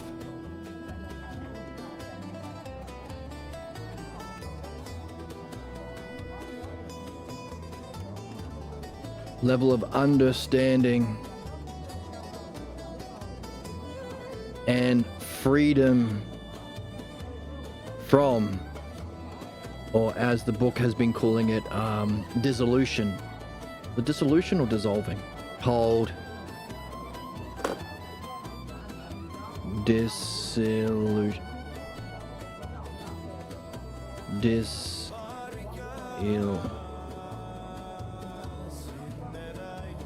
Dissolution, dissolving, something. Dissipate. Dissipate, like the morning mist.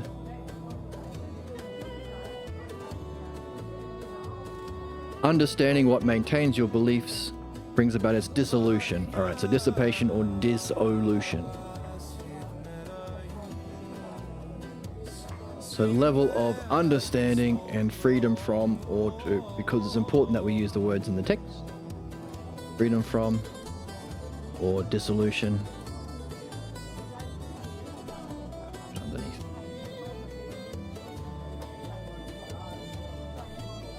Dissolution of pathologos.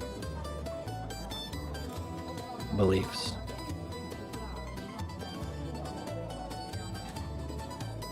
So, seems like Mr. Paul would be all the way down here, rejecting the understanding Jesus offered, very addicted to his beliefs. We might say Jesus was someone up here, had a higher vision than most,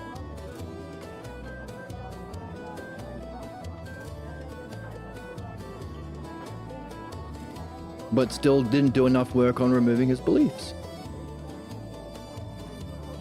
Actually, we should do a three-way axis, like a three-dimensional axis, because he had a high vision, but his understanding wasn't very high.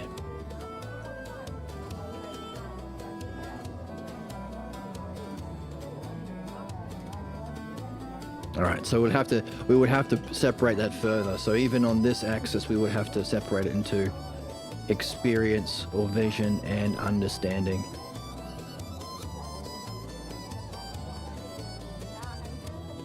But really, it's the understanding that's what's important, because visions or experience come and go.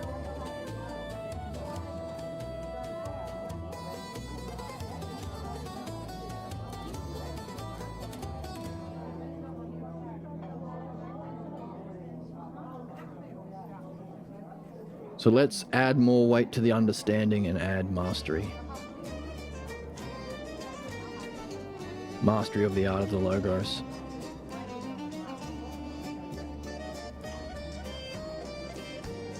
There's problems there. Maybe someone maybe there are some writers who have seen what Paul's doing and have a deeper understanding of the pathologos. They might not have Jesus' level of vision, but they have a greater understanding of problems because they can recognize the problems in Paul. So maybe to be there. And of course, we would have our ideal.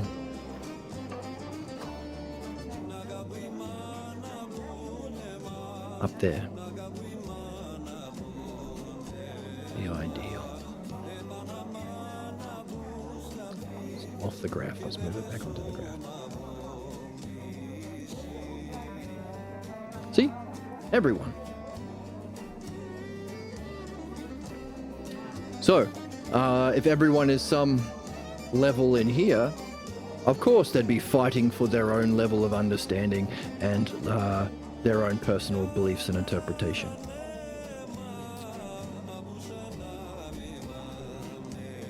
Which is why, if you are actually interested in Nietzsche and Hegel and Kant and all of these people you might hear about by academic philosophers, you gotta do this first.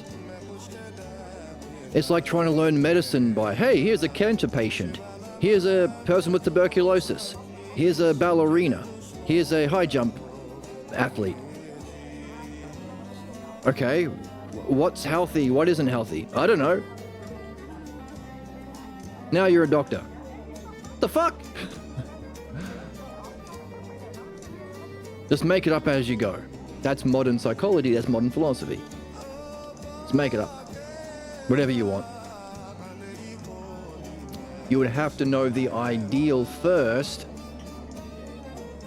so you can therefore judge, oh, Hegel's here, Nietzsche is here, Heidegger is here, Socrates is here.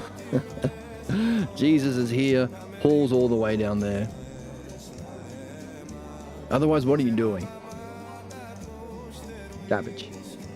Oh my fuck. Exactly. Oh my fuck. My favorite one, I think. I've been a bad little girl. Calm down, Emma. First you're saying the F word or whatever you What? said. Now the tone is completely out of control. Sorry. Sorry about my out of control tone. I will tone it down. Did I say the F word? Okay. So,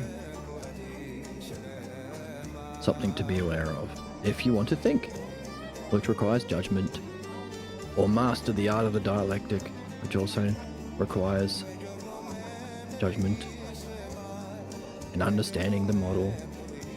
Nope. Scroll. Are we there yet? No. Oh my god, we've learned so much. Look how much we've learned. We're so smart. Where are we? Nope.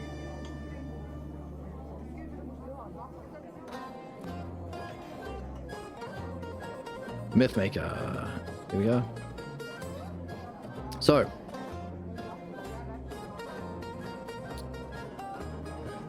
wow, that is heavy, says Aaliyah in her sexy voice. Then Paul made up the myths others call Christianity. That's interesting. I've never thought about studying Christianity the way you have, Joseph. Oh. Can we ship Aaliyah and Joseph? That's what people do now. They ship characters they like. That's called fan fiction relationship things. If you're not as cool as me, you know what shipping is. Right. I never thought of studying Christianity the way you have. You are suggesting, aren't you, that if we look at it just as it is in itself, and make contrasts back and forth as if each of these New Testament writers were arguing for their own positions.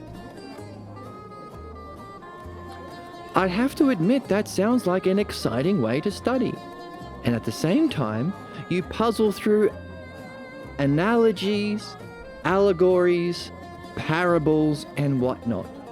At this point, I don't know whether it should be believed as a myth or demythed, understood or believed.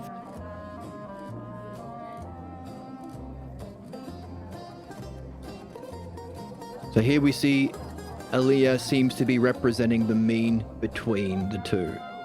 Myth or demyth. Or, as we are seeing, is the fundamental, if you were to explain the nature of humanity in 3 words, it would be understanding or belief.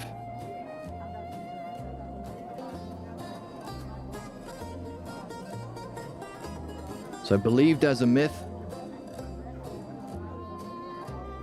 or demythed through understanding. Understanding or belief. So you see that she is torn between two loves. Is she going to ship with Joseph, or is she going to stay with Harry in a relationship bound by the ignorant beliefs of their parents and upbringing and what love means? Are they going to be love of logos, or are they going to be philodoxia, love of opinions? So, Aaliyah, beautiful Aaliyah there on the screen, is stuck between 2 worlds. How does her boyfriend respond? I know how he's going to respond. He's going to demonstrate character. Because if she wants to reach a higher state of being, they have to, in a good relationship, they have to share that ideal that they can both work towards. Otherwise, they'll be like the New Testament writers, arguing for their own personal beliefs and positions, which they learnt from their parents, who learnt from their parents, which learnt from their parents. They'd be stuck in the history of irrational, harmful belief, playing out the same bullshit dynamics that their parents played and considering it love. So if this girl wants to reach a higher state of being, then he must also have to do so for it to be a healthy relationship. So I bet when she's stuck between 2 worlds and is confused on which way to go, he is going to be a good boyf and demonstrate courage and integrity and understanding and love of Logos, Philodianoia, and encourage her to take the right step. Let's see what happens.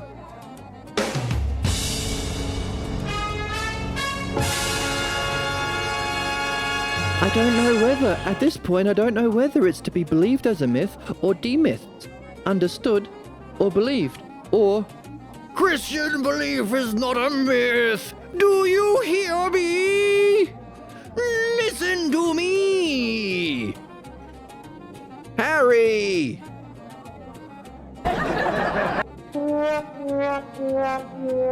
Harry.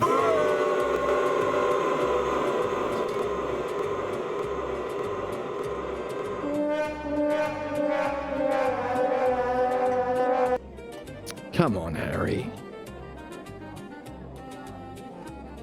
Christian myth is not a myth.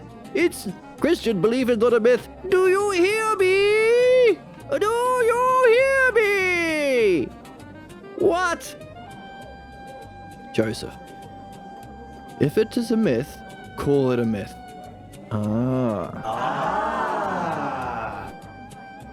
A myth has 3 elements. Not only is he demonstrating a better character and keeping his cool, he is mogging him with understanding.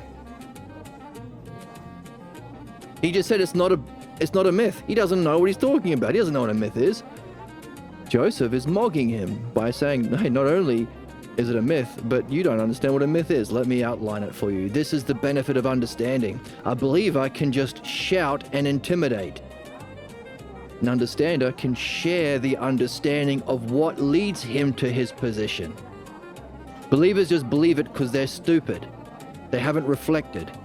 Well, stupid, not in an insulting way, human. They haven't reflected on their beliefs. They haven't learned. They haven't challenged their earliest teachers. Understanders like to explain what led them to their position. Because it benefits. It's a win-win. Win-win-win-win-win. Win-win-win-win-win. Hey, so let's watch him Logos Mog, the believer whose cortisol levels are spiking. A myth has 3 elements. First, there must be players, and at least one must be of divine origin. Second, there must be a drama.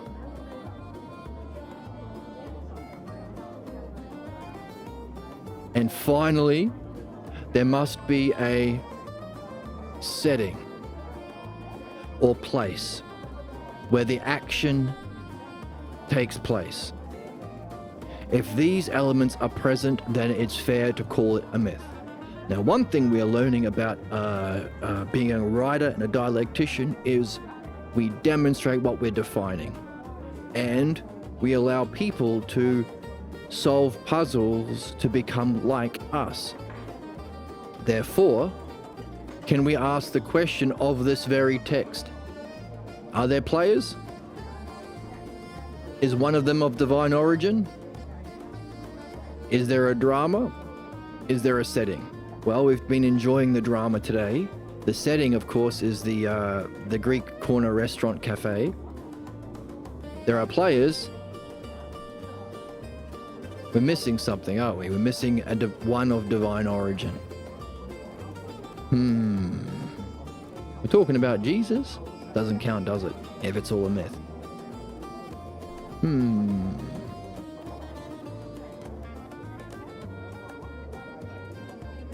Maybe we can keep an eye open, see if there is going to be a character who is of divine origin. Or maybe the dialectic is of divine origin. Something to wonder about. Can we apply this understanding to the text that we're reading? So, Harry says, but it's not mythical. I'll tell you something else. It is easy to criticize. Anybody can do it. But there are people who resent people like you who chop their religion. Another thing. Choppers.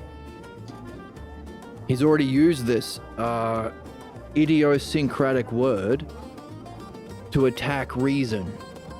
calls it chopping. So if he was open to learning, that might be a key word for him to reflect on. Another thing, there are a lot of people whose lives would be worthless without their belief. That's right. If they couldn't cling to their belief, they would have nothing. By the way, very, very common. This is the main one I hear, even of good people, of relatively good people. We need to let old Granny Smith keep her bullshit, women-hating, genocide justifying, Pauline Jew Christianity. Because she's too fucking stupid to learn. Her life doesn't matter. Her kids or whoever she influences on doesn't matter. Because without religion, there's no meaning in the lives of people. Very, very common. Very patronizing. Very wrong. Kind of disgusting. You have to be a slave to the worst people in our society because you're too fucking stupid to learn the truth of why you are here. And we're going to allow you to abuse your children by saying that they have sin and they have to be slaves. And if you're a woman, you're less than a man.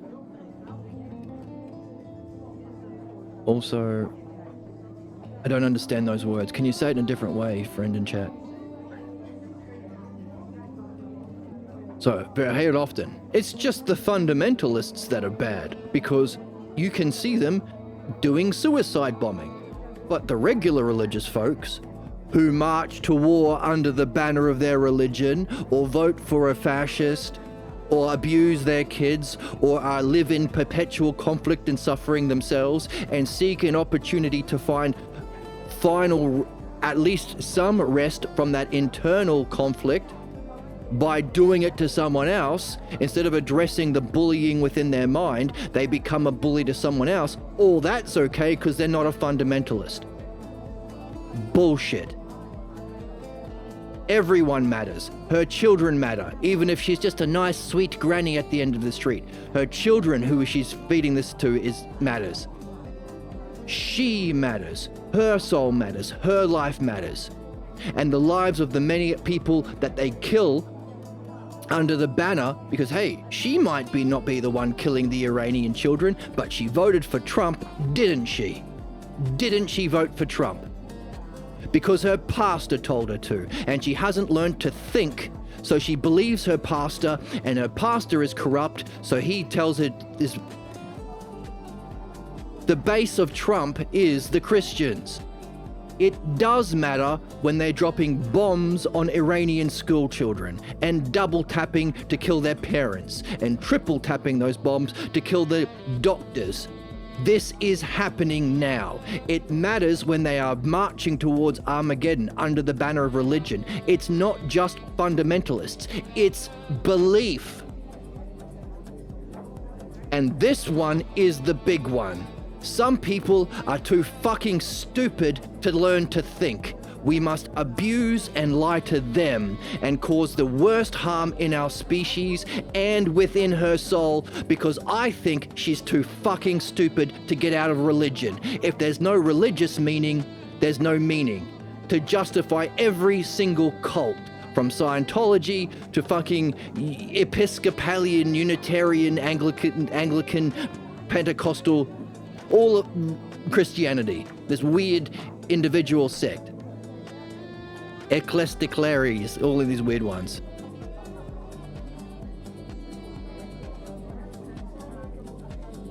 Bullshit.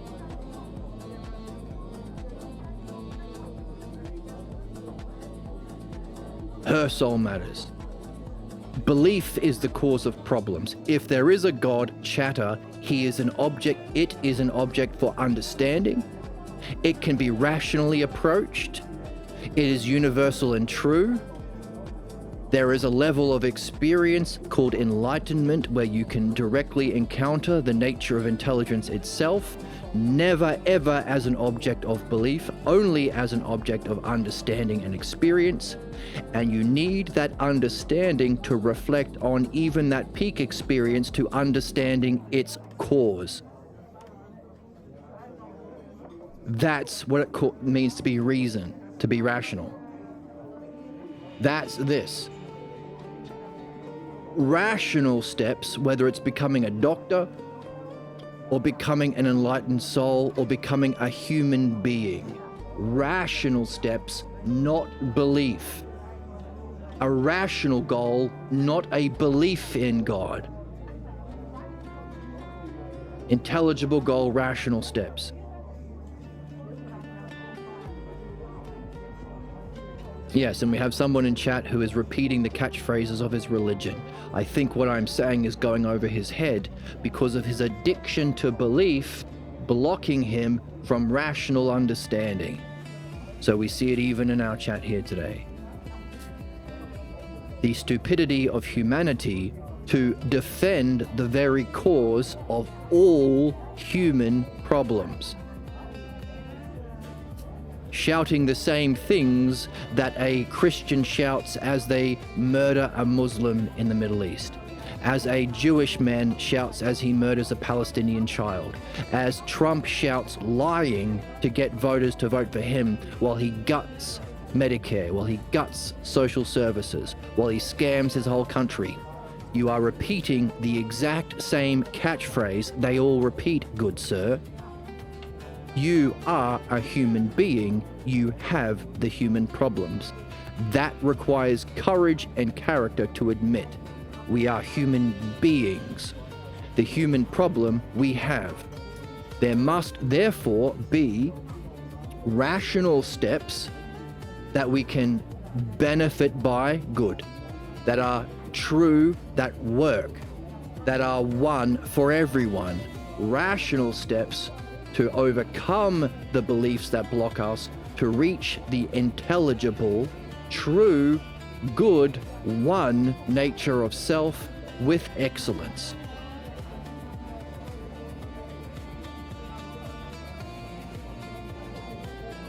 So, to my chatter, take note of how you are reacting.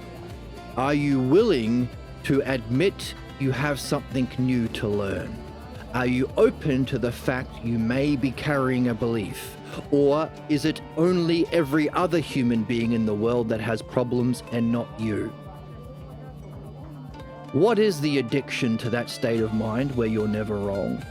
Certainty of belief? Why do you like to spout catchphrases that have no relevance to what I'm talking about?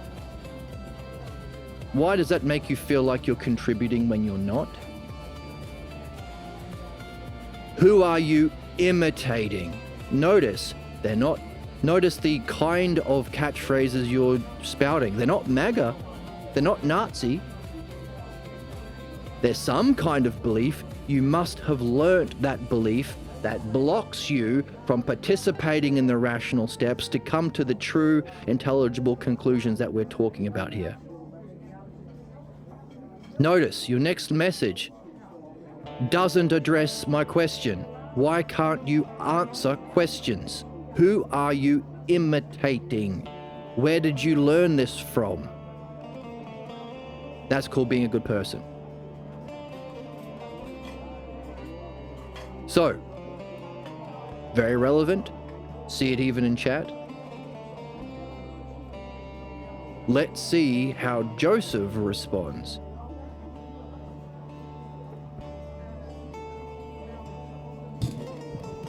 Now,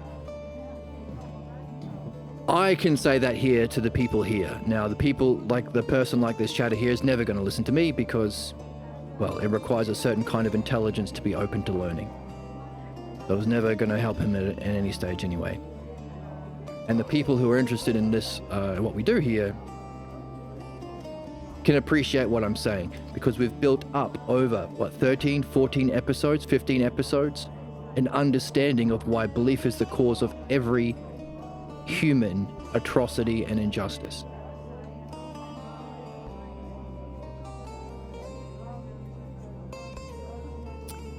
No, you're not imitating the light that's bursting out of you. You are using language that you must have learnt from someone to make sense of whatever it is that you are feeling.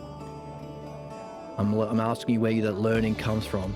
Why can't you answer my questions? Why are you not addressing what I'm saying, but instead trying to start a new conversation? Address what I'm saying. If you want to talk to me, address what we're talking about. Do you think some people are too stupid to think and reason and they have to have belief? Do you disagree that belief is the cause of problems?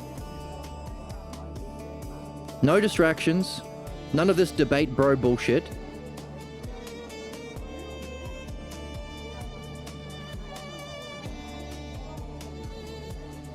What do you disagree with?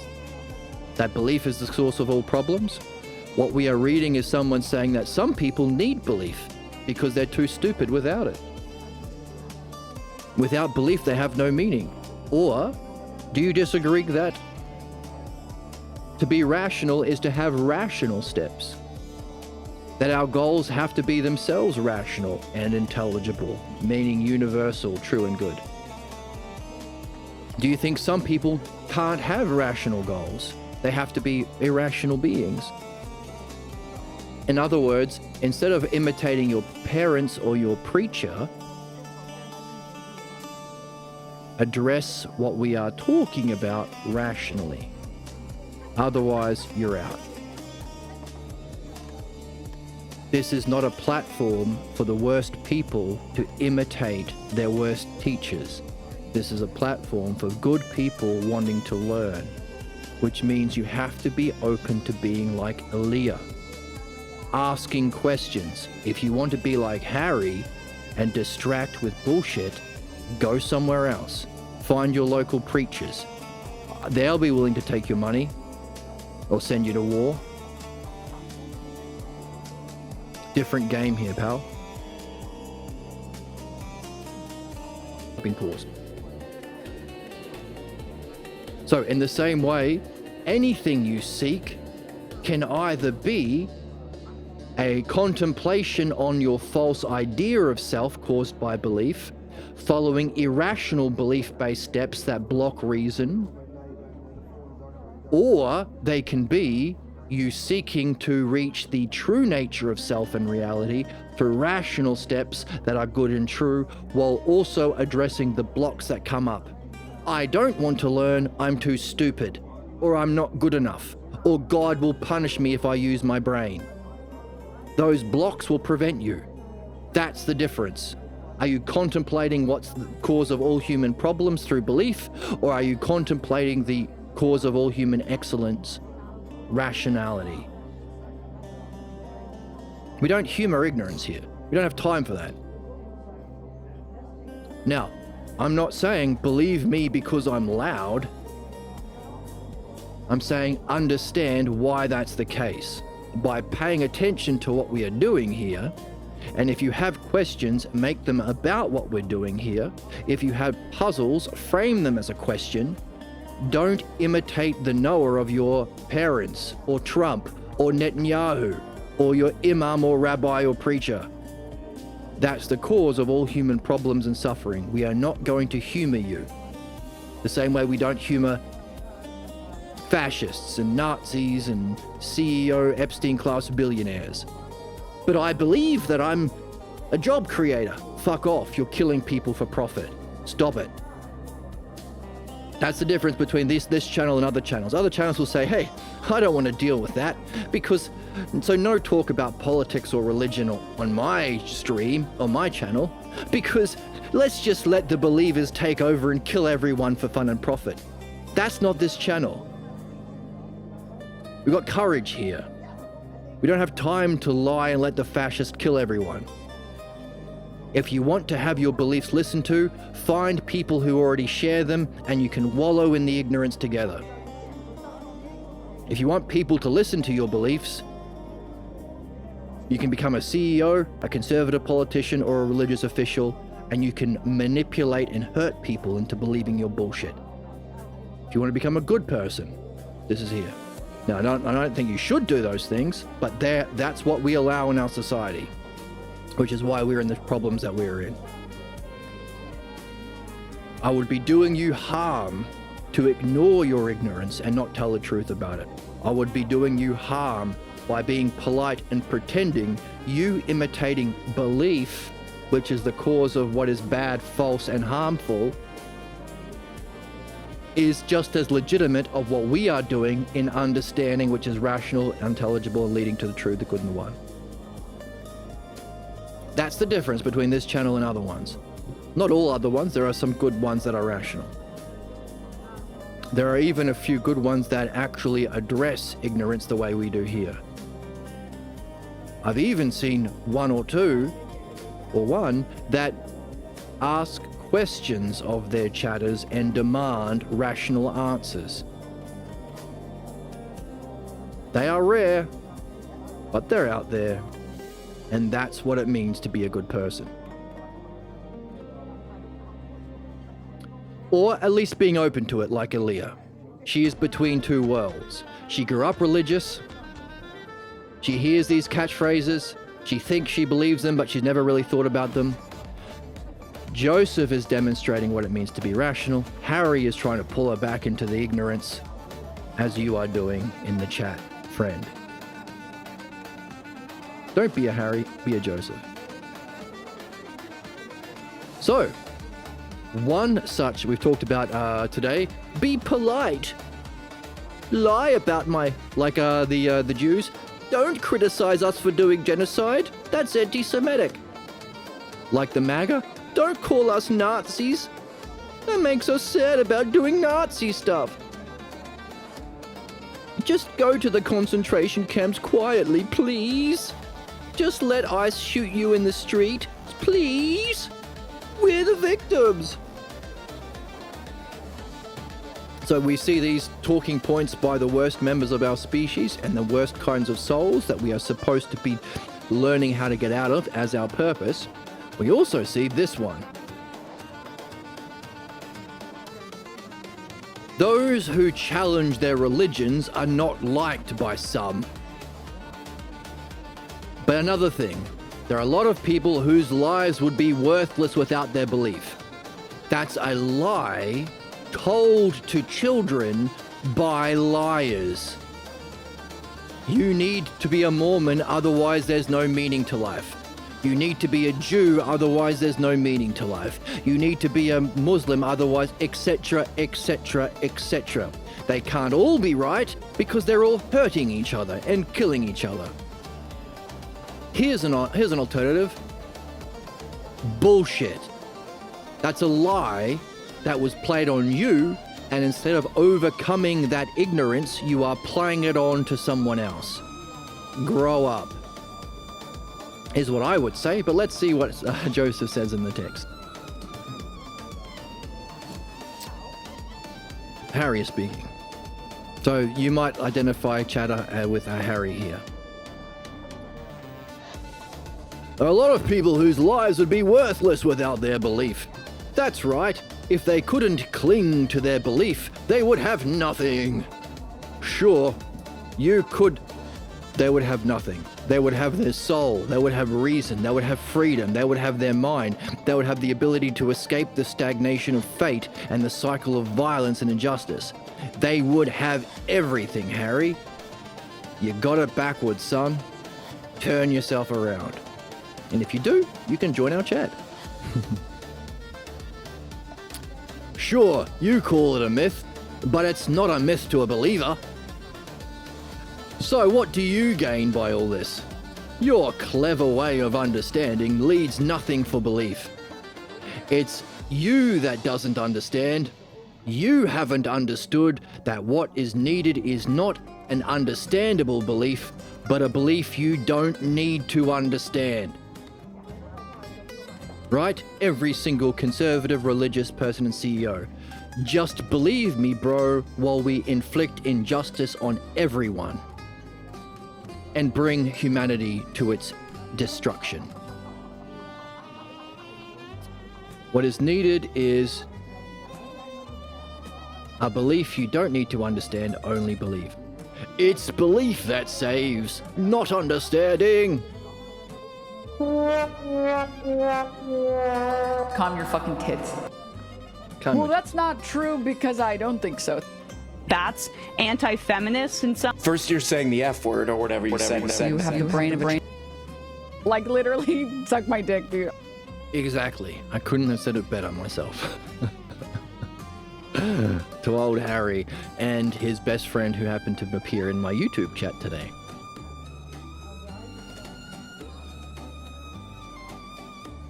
Now here's the thing.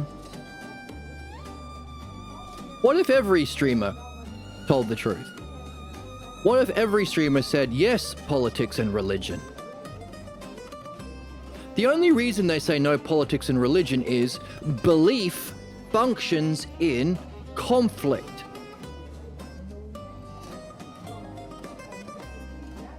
So if we think, hey, I've never ever seen a streamer or YouTube channel that says, no talk about physics on my channel. No, never have I seen one say, no talk about aviation on my channel.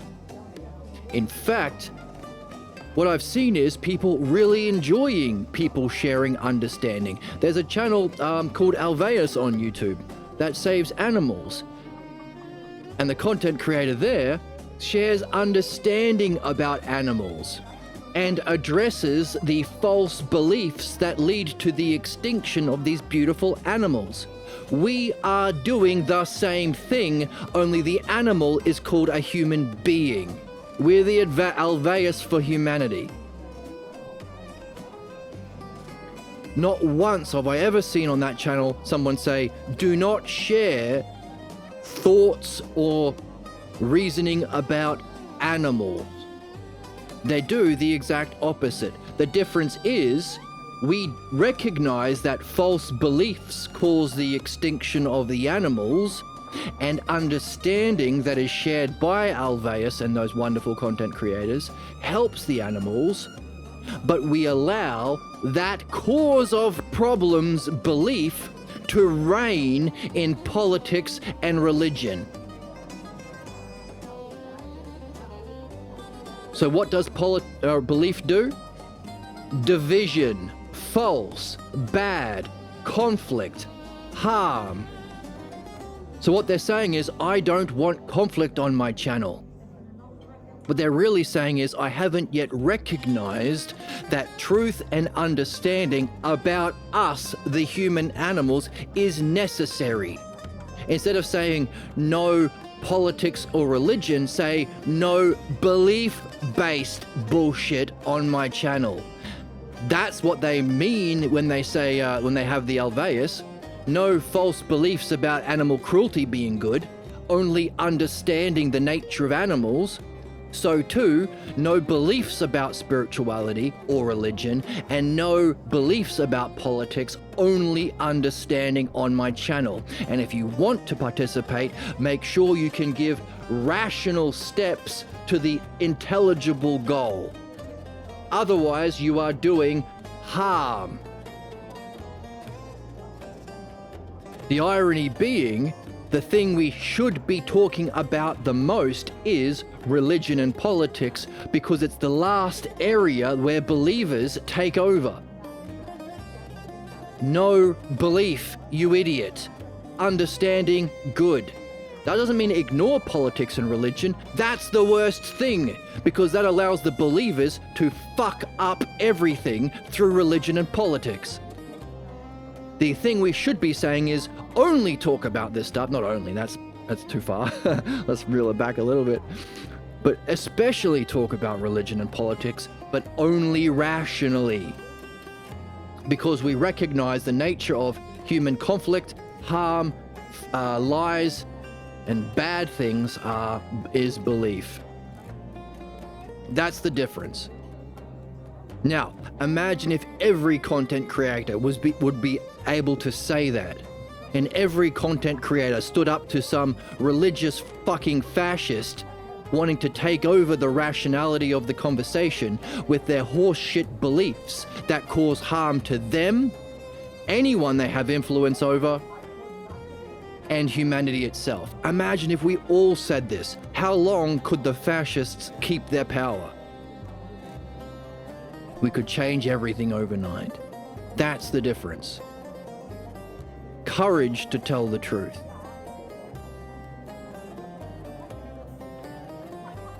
Now, the good thing about everything I just said is there are rational reasons as to why it's demonstrably good, intelligible.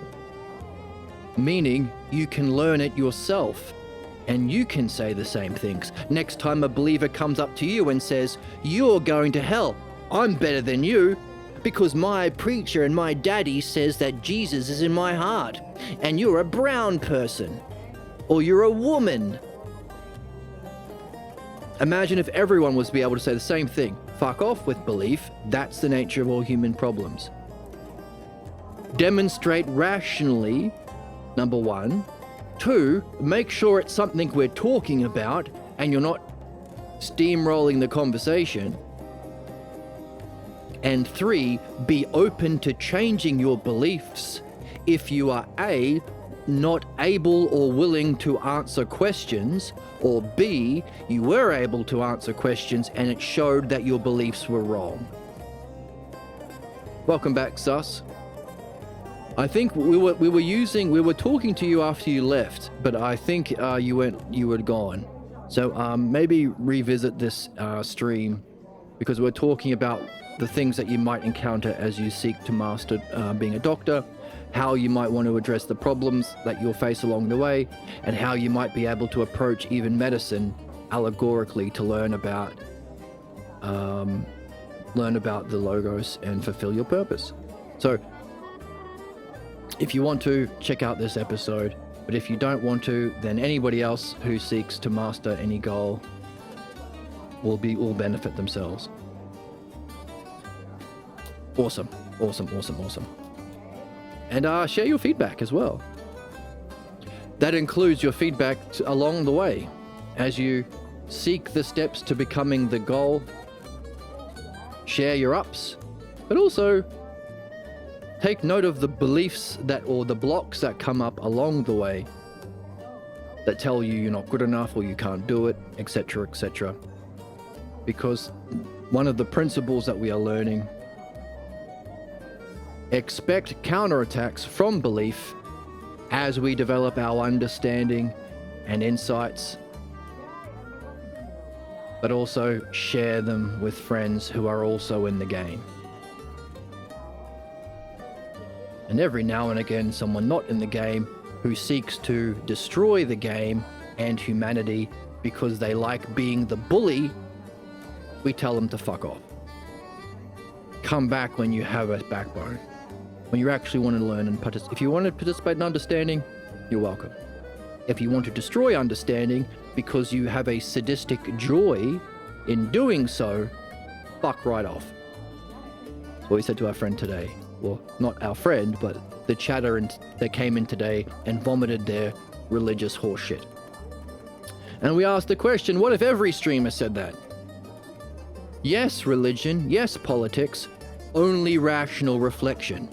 Only if you're open to understanding and learning, and only if you answer the questions rationally and honestly. Thanks for your time. Oh, thank you for sharing it. It was a fantastic, and in doing so, we were able to take this truth table of why understanding is good and why beliefs are bad. We could apply it to your specific case. What's happening here? To take this understanding of the key terms and the structure, the table, which we are gaining a definition of by reading and thinking for ourselves and not believing idiots, and demonstrating that definition in the human activity or the stages in the drama that you go through as you seek to follow rational steps of becoming a doctor. And we use this as an example to our religious folks. Say, hey, no one cares about belief. Our friend learning medicine isn't paying to get someone's belief about medicine. They're paying to get rational understanding. And if your goal is something intelligible and you seek it with excellence, to know medicine, that will also have to change your idea of yourself. I am a doctor.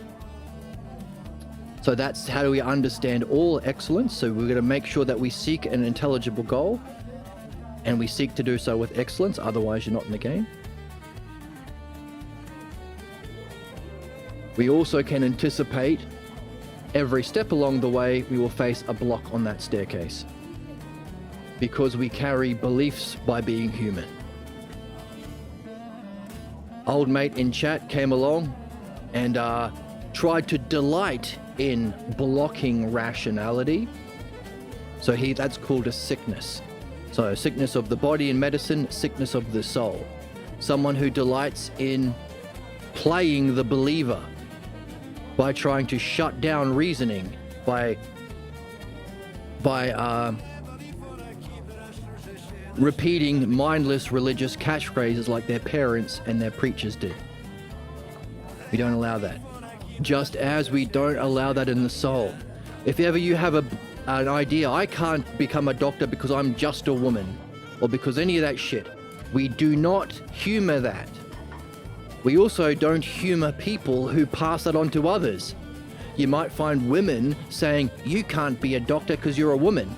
Hey, by the way, are you saying that because instead of addressing your belief-based blocks,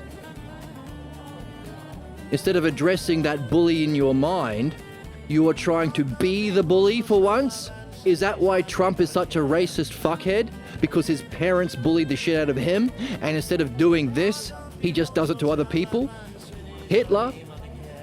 Netanyahu? Is it all the same? That's why to be in the game, we can make this a principle. Intelligible goal. Sadistic joy, woo. I'll make you feel alive, but you're actually an emotional parasite killing things of other people. Yes, until you shut off their vital organs slowly and they die and say, I told you so. Yes. If you believe believers, you will end up in that terrible thing that they expect. And then they will say, see, I told you so. Any of this, women are no good, if you ever believe them, you will end up not reaching your goal, and they'll say, see, I told you women were no good. A self-fulfilling prophecy of belief. Despite them being the one causing the pain. Exactly. It's fine, we love religious people who are anti-vax and heal things with prayer and holy water. Exactly. They can't achieve anything. But if they wanted to become a doctor, not only would they have to follow the rational steps to reach the intelligible goal, the knowable, achievable goal, all of their religious, just solve things with holy water beliefs would come along to stop them. Meaning you have to do two things. You have to follow the logos and address the pathologos. Why? Because at every step of the way, of rational steps, you will find irrational beliefs. Because just as you said, the self-fulfilling prophecy. You can't be the excellent doctor healing people's bodies and, for the special people that you come across, using medicine as an analogy for this very system. Because why are we alive? To become dialecticians. Not just the health and body of the health and the health and freedom, the health and excellence of the body, to give us time to develop the health and excellence of our soul or psyche. That's why we have medicine. That's why we do anything. If you do that, if you approach every step of learning in medicine to reach your goal, while approaching it literally and analogically, how does this reflect the dialectic? You can be becoming a master doctor and a master doctor of the soul. And because it's understanding based, you can share this with others, healing their body and their soul. That's called being Hellenic. Every person needs to be doing that. Having an understandable, intelligible goal. Intelligible meaning rational. Meaning, not only are you perfecting yourself, you have to address the false image of yourself That's inconsistent. If you still keep these religious views that women can't be listened to or women can't speak up in church, how can you be a doctor who leads or speaks up? In other words, you have to purify the false idea of self and perfect the self.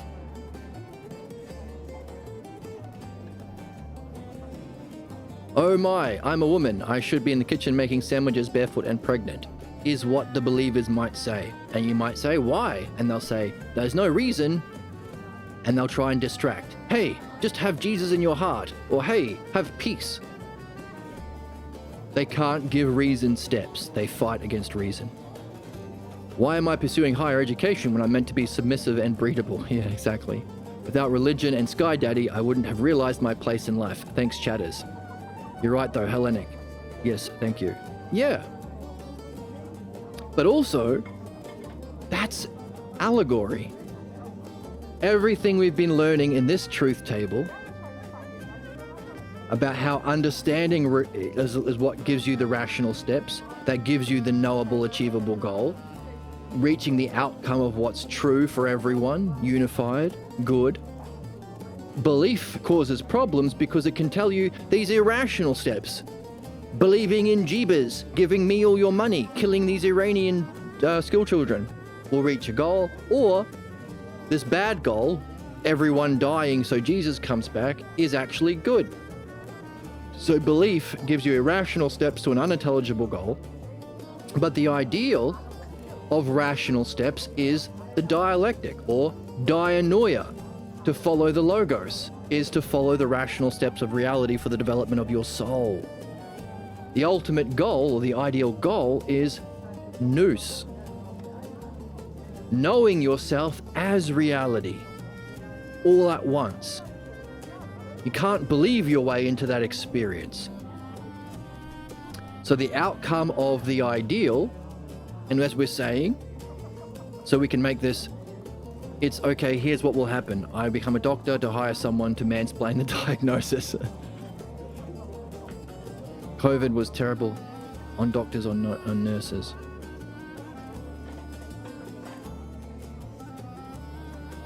Is that chatter still here?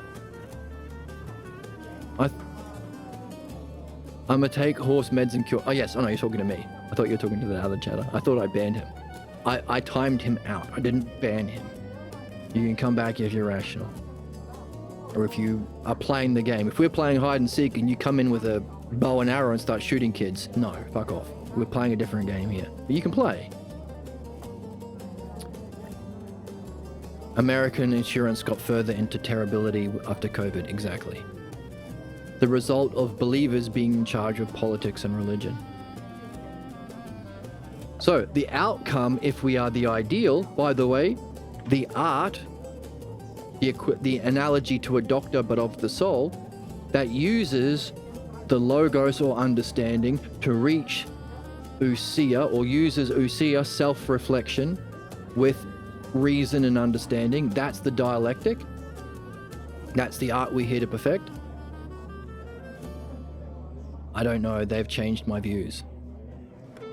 Don't listen to the believers. So the outcome of that is the 2 levels of enlightenment. Now what's interesting is what we described in the physical world as good outcomes that are legitimate or true, that are open to everyone or one for everyone, universal, is the same language to describe the 2 levels of enlightenment. When mind knows itself as mind or being or the intellect, you could describe that as goodness, beauty, justice, goodness. Truth, the truth of reality. And oneness, it's experienced as an all-at-oneness experience of mind turning about upon itself at all points to know itself eternally. That's the first category of enlightenment, or crossing the green line from belief into wisdom. Crossing the green line from physical world, personal beliefs or ignorance, into the transpersonal state of wisdom. That's philosophy. That's the exercise of philosophy, to facilitate that crossing of the green line and reaching that outcome through the dialectic. But of course, you can. One of the principles that we have, if you reach enlightenment, keep going. And the first principle, your insights or enlightenment experiences are used for object of understanding. When we reach wisdom, or mind knowing itself, we use the dialectic to go from that to the self. But notice, if goodness, oneness, and truth is to describe the ideal of mind, goodness has to have a cause, oneness has to have a cause, truth has to have a cause. That's the one, the good, and the true. So the same language that describes physical goals, like Doctor of Medicine, ultimately leads to the self. So that's a truth table that you can recreate yourself and put on your fridge, put it on a throw pillow, sell it on Etsy, give me 10% on the back end. I need that back end, baby. So the two kinds of enlightenment, the blissful experience, or as Joseph has described in the text, the brilliant light of being, described as oneness, truth, goodness. Or the second stage, through the dialectic, you can look at its cause, the self, or the self-logos, which we've been following all this time, mastering with the dialectic to reach the good, the true, and the one.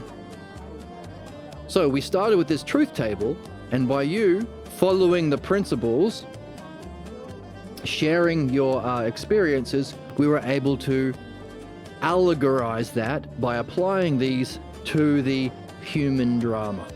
And that's what we've been doing today, understanding what allegory is. Believers don't have this. They have no understanding of the parts. They have no understanding of the structure that it follows.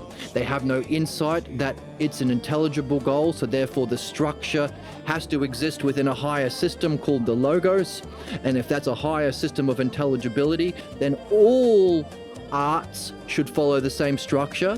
So you should be able to create metaphor connections. You can use the art of dialectic to understand the art of medicine or the art of music. And you can represent all of those things within a human drama. So we use your mastery of medicine as a demonstration of allegorizing to show the difference between belief and understanding, because this is understanding. As anyone seeks a goal, so that's going to be our new principle. To be in the game, you have to be seeking a personally meaningful goal that, with excellence, that is itself intelligible or rational. Along the way, you'll have to learn how to follow rational steps. So I have to do this at this time, and I have to do this, and I have to do this. That's clear steps. By setting clear steps towards the intelligible goal, you will find the blocks. You will have to realize that belief is the shadow of understanding, the distorted shadow. So it too has a goal, to keep you trapped in the false idea of self. That's why it blocks you, because the self as a doctor is inconsistent. They are incompatible. You can't have both. You can't have the small diminished view of yourself and know yourself as a doctor, or know yourself as everything, or the highest possible idea of God. So we had an opportunity to demonstrate what allegory is and what understanding involves. Time to change my caduceus necklace to a cross. Oh, okay. What a dumb woman I am. I'm only joking. You know what? Suck my dick. Oh my goodness. Wrong. You're freaks. It's sad. And I'm sad for you. That's weird that you think that. I ate a steak. I'm stupid. I'm drunk all the time, you know. I'm just like you. I'm stupid and just like you. What they will tell you. So, I mean, we've repeated ourselves, and we're hitting the 3-hour mark, so we should call it soon and play some music.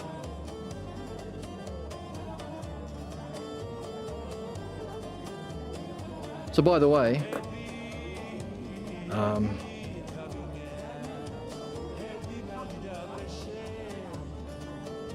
So that very description of how you can analogically approach anything that you seek with excellence to reach your higher goal, that for the sake of which the reason we sustain our life through medicine in the first place. Page 46, where Joseph says, let me explain philosophy for you. Let me break it down. The journey to the experience of that good, mind, being, which by the way is described as the most brilliant light of being, what we call oneness, goodness, truth, is the royal road that the philosopher travels. Gaining that vision is the practice of philosophy. Ain't a belief, pal. But there's still more. You see, once that has been seen, one knows it as ultimate reality, there's the truth. And from that lofty vision, one is said to be able to go on to grasp the nature of the good itself through the mastery of the dialectic. So in other words, by approaching your intelligible goal in this way, you're also learning the dialectic, and the significance of the dialectic is it's the method to reach the brilliant light of being and to go through it to the self, or from it to the self.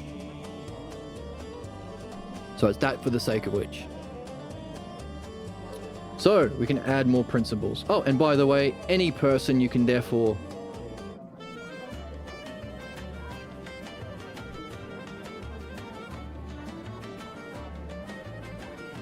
judge what level of vision, understanding, and mastery of the Logos have they achieved on the y-axis, and what level of understanding and therefore freedom from or dissolution of their false beliefs about self have they reached. How well have you done in reaching your goal and getting rid of your problems? Perfection and purification. You can judge anyone based on where they're at.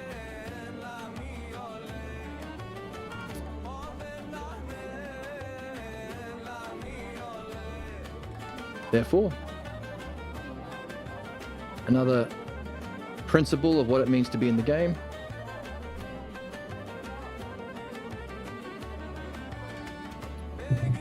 Use your insights and spiritual experiences as object for reflection to develop understanding. Number 2, expect counterattacks from belief and always address them through philosophical midwifery while keeping your cool. Number 3, share the ups and downs, your insights and experiences and understanding, your reading, your midwifery, your dream analysis with others who are also in the same game on that journey. Number 4, after insights or enlightenment, keep going. Number 5,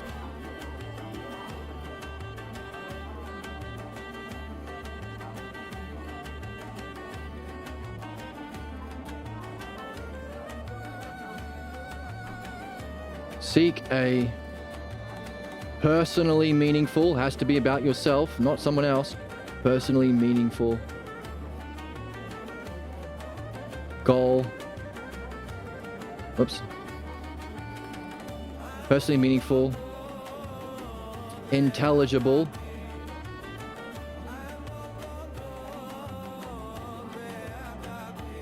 which we'll put in brackets because it's a tricky word sometimes. Rational, understandable,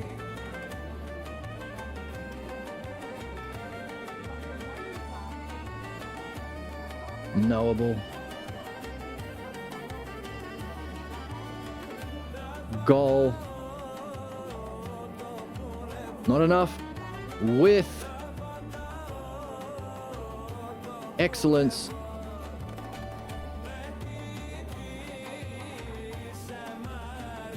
only then will you be surfacing the blocks, and can you approach and then apply that process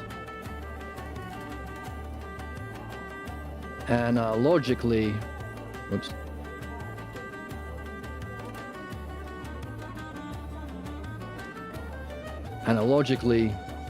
to the Logos, and our ultimate goal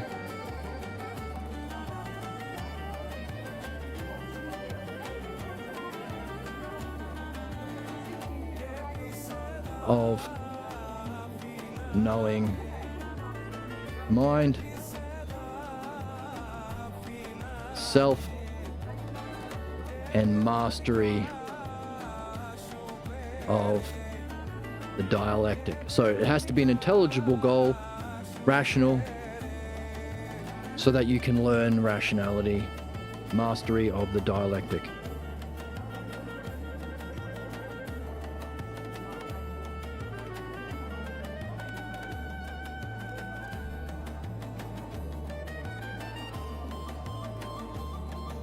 So that dialectic is needed too. There's our approaching these things analogically, apply it to the dialectic, but also the dialectic is what addresses the belief. So if you don't have a personally meaningful, rational goal, still here and listening. Hooray. You are beautiful and everybody loves you, and you have The most beautiful breasts and the juiciest ass. That's for you. So you have to be doing that to surface the blocks which you need to address through the dialectic, solving problems. And because it's understandable, not only can you say to your patients, hey, listen, as I am setting you rational steps to overcome this medical difficulty, you have to yourself understand those steps and understand the goal that the reason why I'm giving them to you. Otherwise, you might give up. I want you to have a healthy body. This is what it looks like. Imagine this. Make sure this is your contemplation. Let's say you're doing the dental thing. Brush your teeth every day and floss are the steps. But the reason you do it is because you can have a beautiful smile. But also, you will have to face the beliefs that come up that say, in my family, we don't brush teeth, we just pray to Jesus. You have to address those. So that's a bad example. So you may have prescribed medicine to someone and they might be an alcoholic. You might expect them to say, listen, the you that I'm helping you create through my art of medicine is not consistent with the you that you believe yourself. I've been talking to you for a little while and I can see how much you beat yourself up. Because I'm a dialectician, I pay attention to the words that you use. Therefore, you've already told me in our diagnosis interview or whatever that you have a problem with alcoholism. So, as I prescribe this medicine, you will likely face this block where you will sabotage yourself through drinking. You need to learn to recognize it, anticipate it, and address it rationally. Otherwise, you will not get healthy. You'll be wasting my time and your own. This is how you can anticipate the blocks. This is how you can anticipate how they will function. This is how you can find out what they're in service of, to self-sabotage, to maintain this depressed, I'm no good, ugly version of yourself. That's not consistent with the healthy you that I'm helping you create. And I'm able to help you through this process and explain the process because that's the reason why we're alive. I'm keeping you alive so you can learn to think and understand, so you can address the false image of self that you learnt in childhood, the false beliefs along the way that you bring in with you, many of them you bring in with you into this reincarnation, and also helping you learn to address that and perfect your own excellence to reach your own meaningful goals.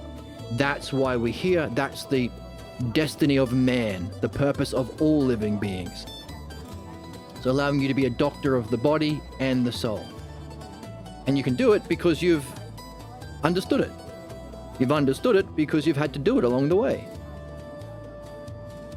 So you'll be excited to talk about it. You can use analogies. I'm using the doctor analogy, but maybe you're talking to a mechanic.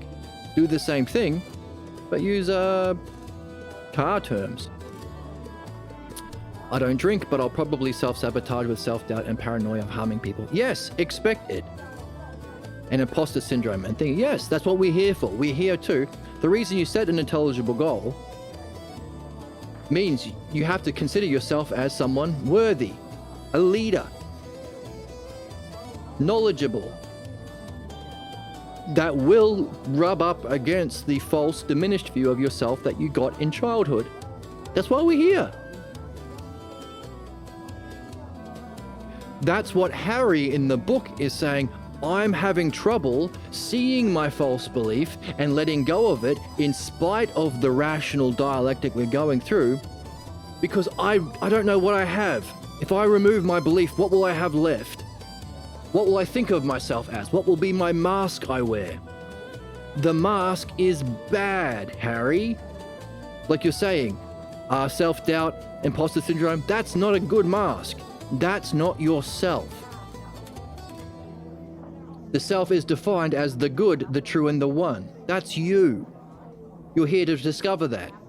We discover it by addressing the false, the veils in the way. That's why you're here. If you didn't have a diminished view of yourself, you could be participating in higher levels of reincarnation in higher dimensions of reality, meeting Socrates where he's waiting for us, if you read the Phaedo. The thing is, in this game, we're expecting those blocks. As you follow the steps towards your goal, you will face those blocks. We expect them, and that gives us material to talk about. Your dreams will also give you information about that, so you can learn the dialectic by purifying all the blocks in the way. And as the book says,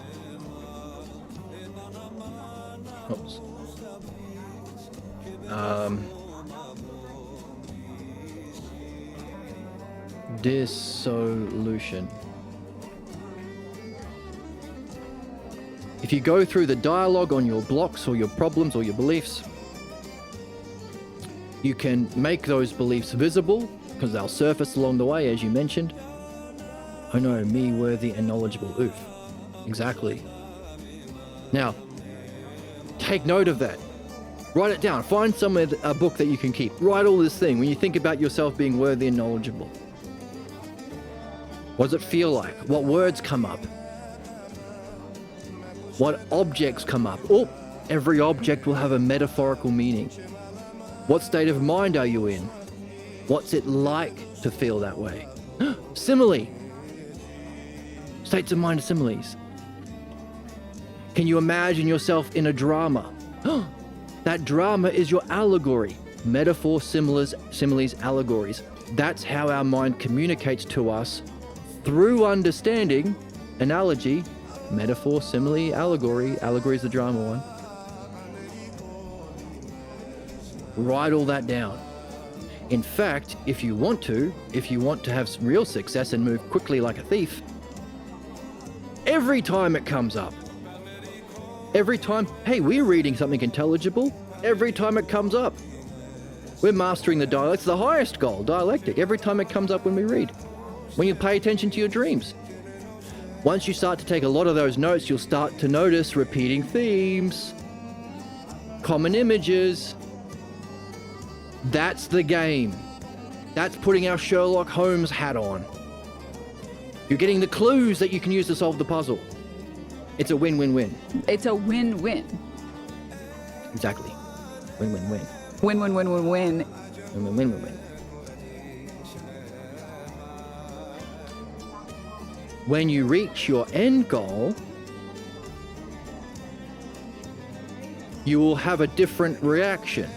Me as worthy and knowledgeable, your reaction won't be oof, it'll be like, oh yeah, that's obvious. Because once you see it, it's obvious.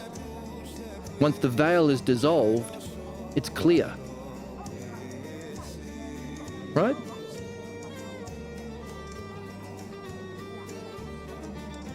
And that's important as well, because not only are you getting notes that you can use to find what's the puzzle is what's the false idea of self that I brought in with me from a previous reincarnation that I learned in childhood as well.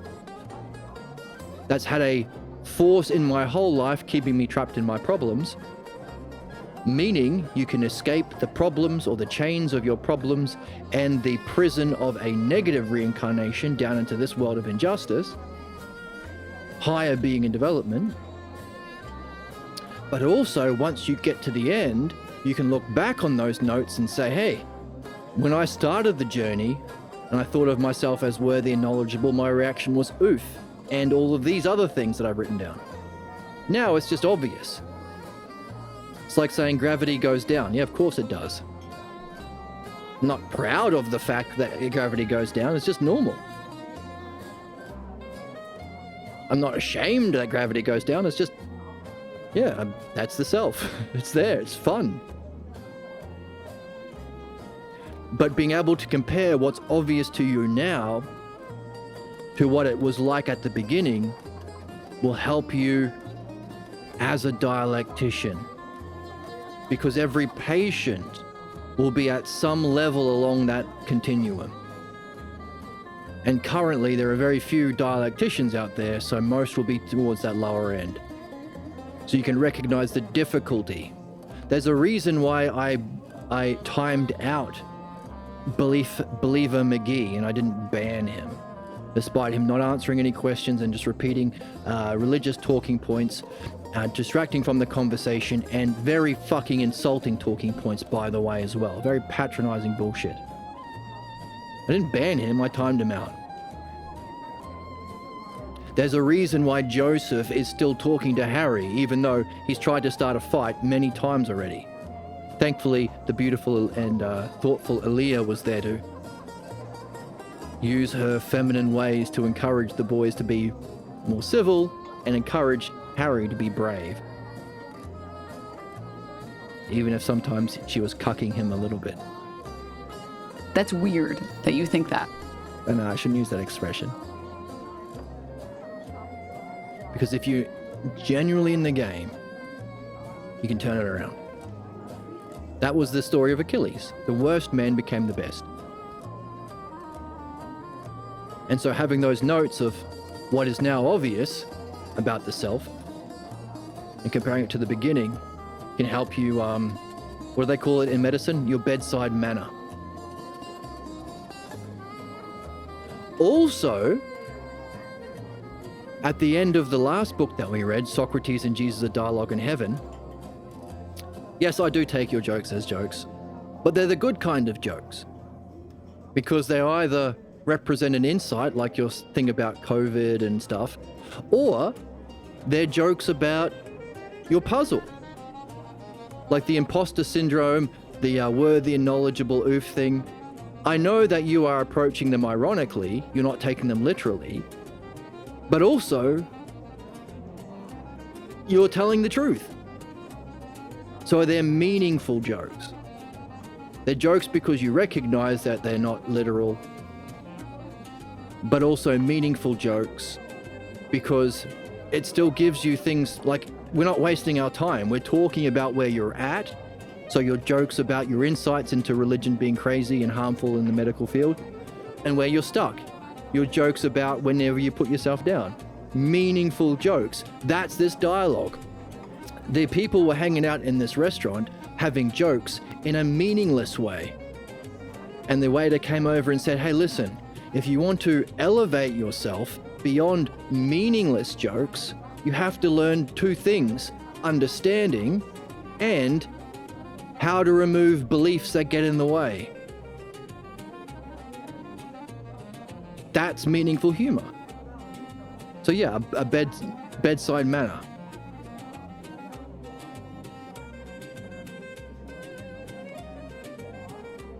And by the way, Joseph and Aaliyah were able to have a lot of fun with humor because they were approaching a belief that Aaliyah had and pushing the implications and having fun with the absurdities.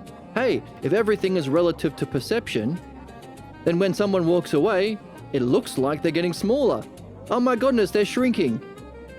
Or if knowledge is perception and you turn out the lights when you're in bed with your beloved, you don't know who you're sleeping with. You don't know what to do with her. Oh my goodness. So yeah, where you're at, where you're stuck. The two things you can ask about other than what were your dreams like. And yeah, and having fun with it the way you're doing, and not just yelling at people in chat like me today, is a fun way of approaching that. So it was good. Well done. My mouse is being silly. Hold on.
Right, so on that note, so I can't come here speaking the Necromenicon Gospel of Cthulhu fudge.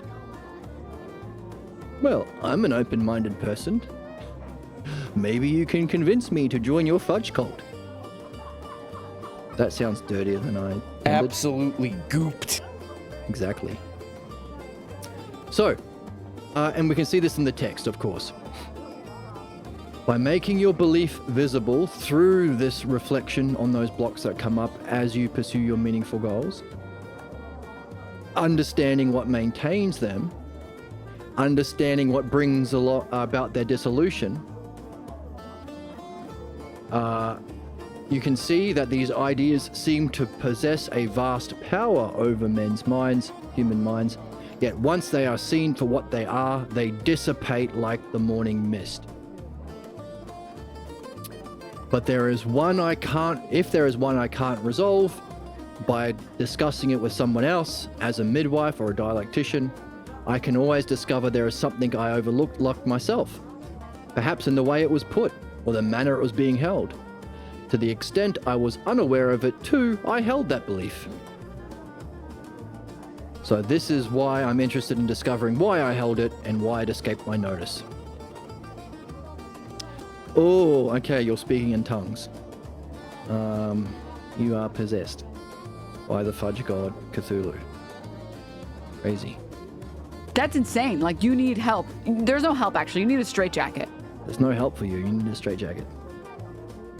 So the idea of dissolving, through understanding, dissolving those beliefs and the power they have over us, leading us to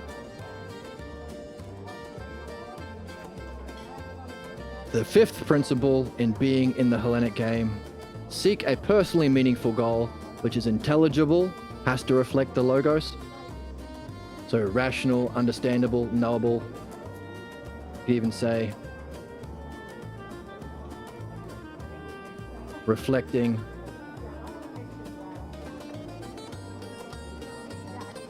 space.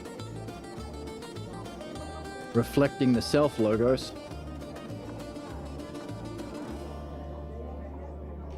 Oh my goodness, you're out of control. Fucking bitch, pussy ass fucker. Oh my goodness. The Oracle sounds like me going at that guy today. Whoa, whoa, whoa, whoa, lady, shut up, please. My soundboard is telling you to shut up, please. That's mean. I've been a bad little girl. Exactly. So intelligible goal.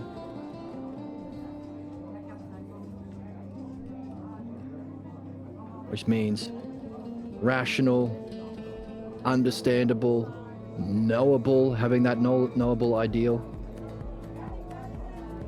Knowable ideal. And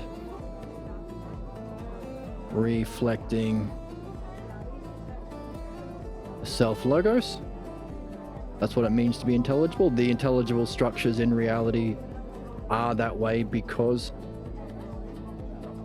of the intelligible principles. Those in reality, that's called the self logos. Allowing you to, if you approach that with excellence, that means you can apply that process analogically to the logos and our ultimate goal.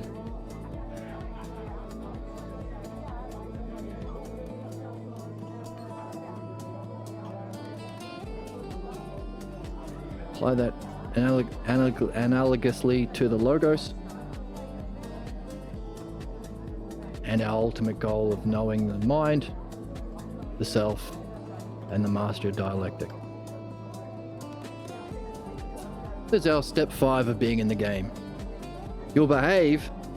You actually are too stupid to interact with the rest of the world. You should literally be in a labor camp for the rest of your life. You should be in the mines for the rest of your life. You should lose the right to vote because you're such a fucking idiot. Oh my goodness. You're getting roasted by my sound. Jester goon maxed. No, you were just getting the goon max. I'm too pure.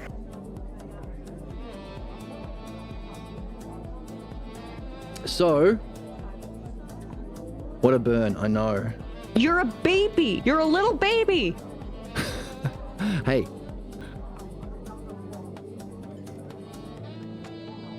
All right. So I think we're heading towards the end. Big stream today. Worth it though. We had chatters. It's always a longer stream when we have chatters. So, Boltman's book is on dissecting the essential elements of what people think it means to be Christian.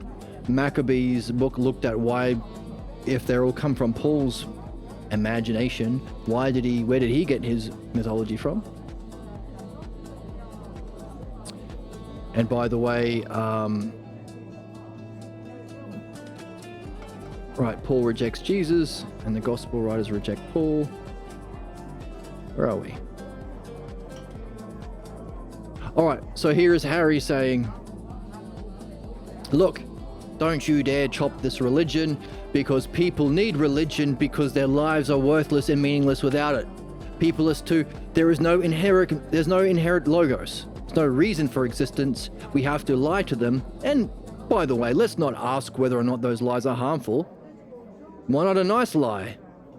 Why does it always have to be about genocide and subjugating women and belief in oppression? Why can't it be about learning and understanding and helping people? Why can't it be Sesame Street lies? But this is one we get. Yes, learn more about Paul. So those are the two books or authors you can check out. Look at the stuff by Buttman. How can you be this stupid? How is it legal? How is it legal? Look for Buttman and look at Maccabee's book, The Mythmaker, to find out Paul, because modern Christians follow Paul, not Jesus. But Harry doesn't want to hear that because without belief, people have nothing. And you don't need... So I said, what about nice beliefs, like Sesame Street beliefs, or rational beliefs? Nope, you need belief you can't understand. Irrational, harmful, religious, conservative, capitalist beliefs. That's what you need, because people will have no meaning without it. And then I went on a rant because I hear this one the most. Be nice to the old lady's religious beliefs, who told her daughter that she was worthless because she's a woman, who voted for Trump. If she ever does get a position of authority, she will hurt people, and her own soul is in conflict. No, that's fine, because without her religious beliefs, her life will be meaningless.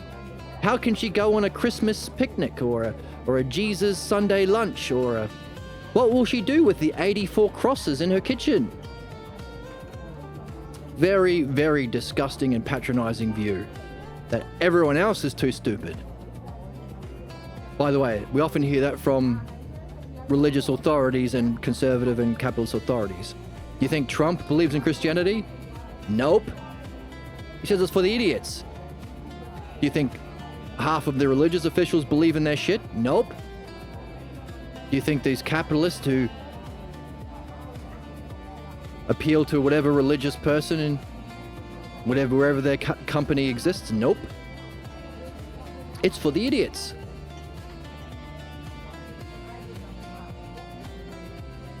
What a burn. I'll have to learn more about Paul. What an interesting figure. Yes. Oh man, how did I miss the Mythmaker? I'll get that. Oh yeah, good for you. Hooray. So, because I've heard it so often, and often by, I generally listen to, are attracted to people who are better, people who are interested in understanding. Recently I heard it from Professor Richard Explains. He's very good at, he's a science teacher. He also has fun deconstructing right-wing or religious or capitalist grifters and liars. But recently he made the same argument. Because he challenges belief, but he makes sure to qualify fundamentalist beliefs. If they're not exploding themselves with a bomb, then there's nothing wrong with religion. Ironically, as he tries to help people realize the lies that they're getting from religion, conservatism, and capitalism that's destroying science, destroying the health and well-being of his people, destroying society, and is leading to Armageddon. He knows all these things, but then he throws in this argument, not all beliefs. Or, let's not get rid of beliefs because some people need it because they're too stupid to think like me. Bollocks. Everyone matters. Every soul matters. If you're lying to them to save belief, you're passing on your own ignorance to others. Everyone is here for a reason. That reason is to develop reason, see and think for themselves, master the art of that seeing and thinking called the dialectic, and use that to purify the beliefs that they carried in with them from their reincarnation and learnt in this lifetime, to dissolve that, remove that veil, and go on to know the self, which can only happen through understanding. You can't believe your way into knowing the self. You can't experience your way through meditation alone. Necessarily. Crossing the purple line from wisdom to the self requires understanding. So if belief as a cognitive function operates in opposition to understanding, often violently,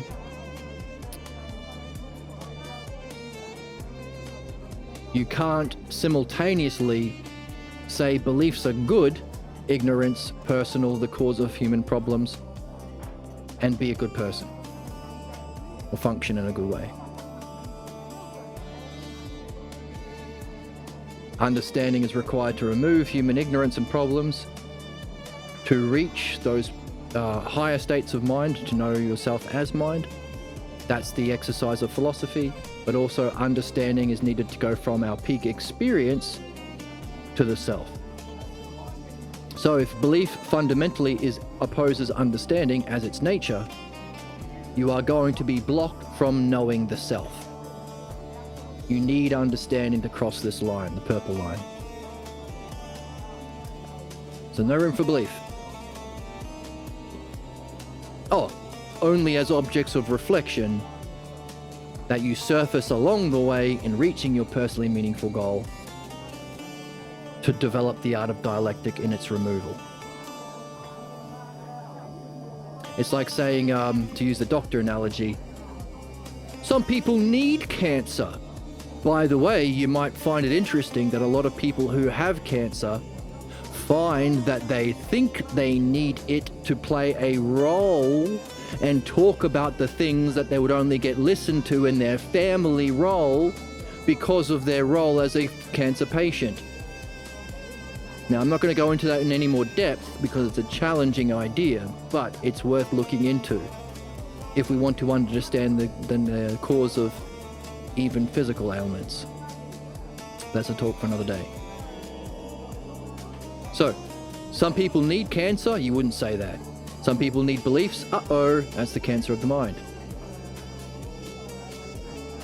And if a belief functions in opposition to the dialectic, and as we read, let's see it once more in the book, we need understanding to move from dialectic. We need not only understanding, but the master of the dialectic. So, the journey to cross the green line to the brilliant light of being is the practice of philosophy. Once you have seen it and you recognize it as reality, not the end, you have to go from that lofty vision to grasp the nature of the good itself, or the self. That only happens through the master of the dialectic. Therefore, if everyone matters as a self, hey, does everyone have a self? Even crazy Aunt Betty with the 84 crosses in her kitchen, does she have a self? Of course she does.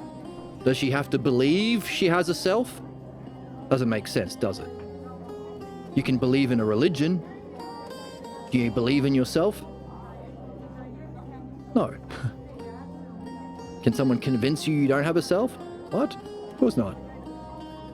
So by saying some people need belief is saying her self doesn't matter.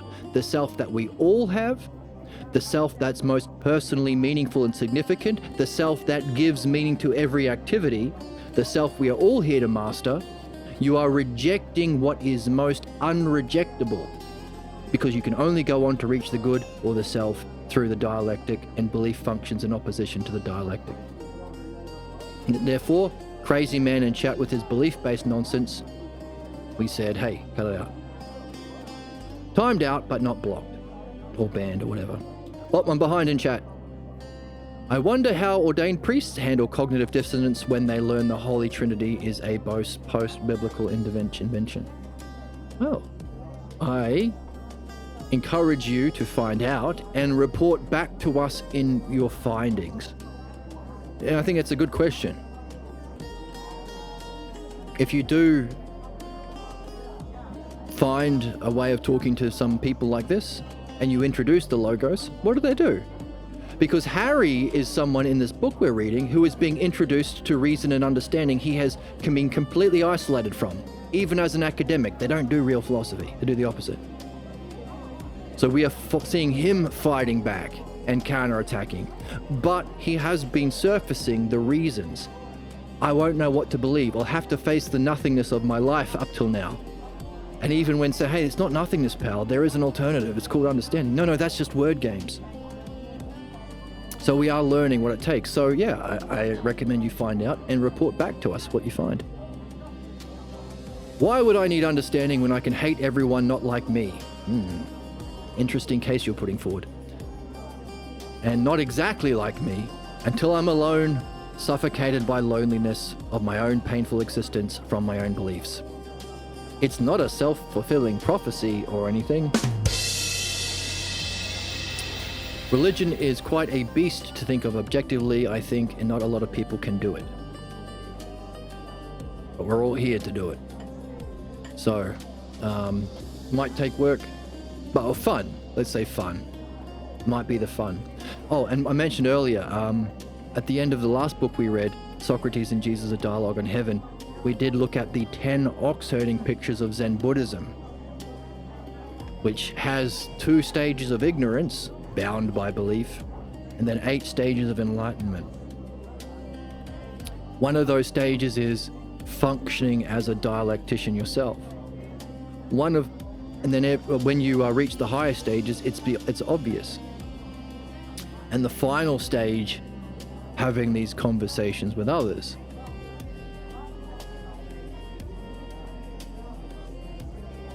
So I'm sure there's an art to be developed in how we share these reflections.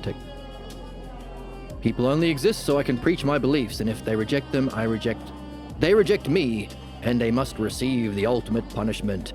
And I'll punish them until they believe, because that's what behavior modulators are for. Yes, that's the inherent principle of everyone who seeks to justify the sadism that they suffered as their idea of knowing from their parents to other people. We will torture these non-believers so that on their deathbed, maybe they'll accept Jesus.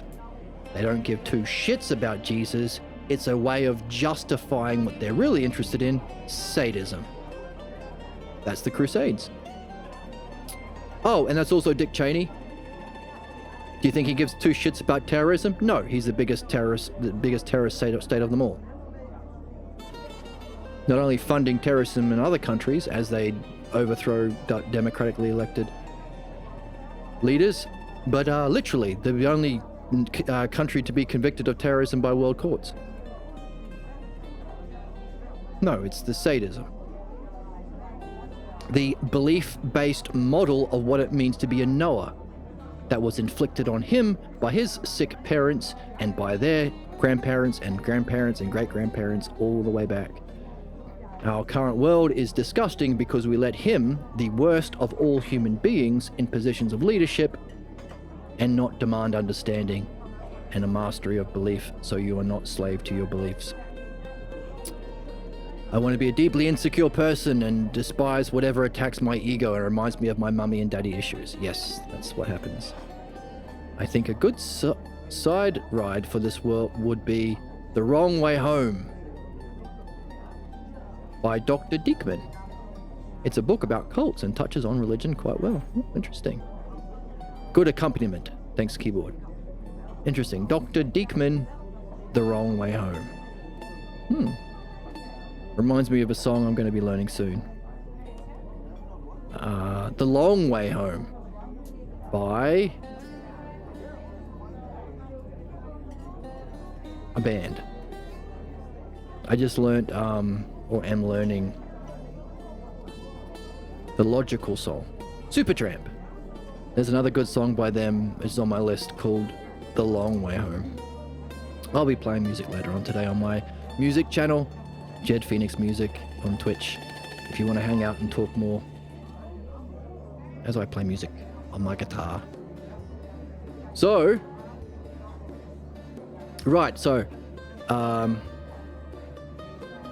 going to church doesn't make me a good person, but I bought these $6,000 gold encrusted shoes made by cheap labor and mining illegally in Africa to get, and I tipped $40 to the church and one to the waitress at the Olive Garden. She looked like she was heathen and not into God as much as I am. Supertramp, thumbs up, yes.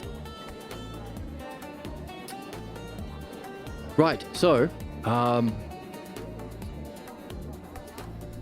let's read this before we.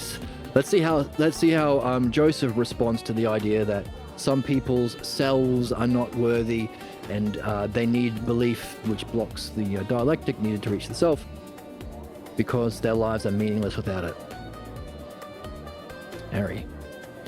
Oh, come on. Where's Harry? Oh no, I've lost my buttons. Oh no, I can't do my people anymore. Alright, I'm gonna have to do it manually. Harry. There we go. Another thing, there are a lot of people whose lives would be worthless without their belief. That's right. If they couldn't cling to their belief, they would have nothing. Sure, you can call it a myth, but it's not a myth to a believer. So what do you gain by all this? Your clever way of understanding leaves nothing for belief. It's you that doesn't understand, Joseph, you fathead. You haven't understood what is needed. Is not an understandable belief, but a belief you don't need to understand. Only believing. Only believe. It's belief that saves us, not understanding.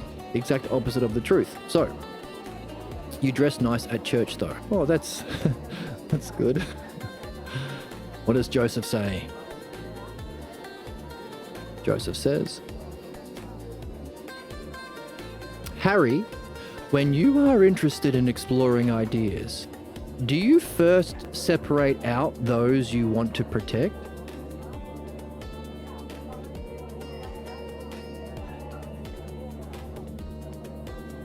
Now look, Joseph, Aaliyah over there may not know what you're driving at, but I do. Take the myth out of Christianity and you've got nothing. That's the scholar's way of attacking Paul's position. You guys all want to take Paul out of the Bible. I've heard enough of it discussed before at SB. Why can't you leave well enough alone? Oh my goodness. Imagine saying leave well enough alone to a human being here to develop understanding. Or a philosopher, more, even worse. Joseph, is the question too difficult to deal with? Consider it this way.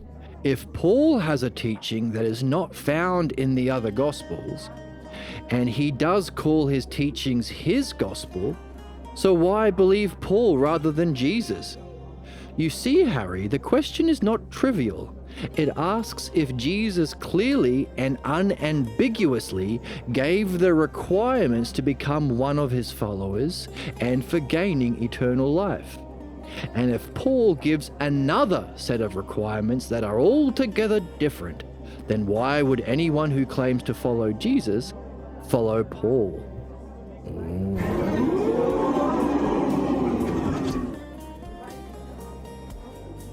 Baloney!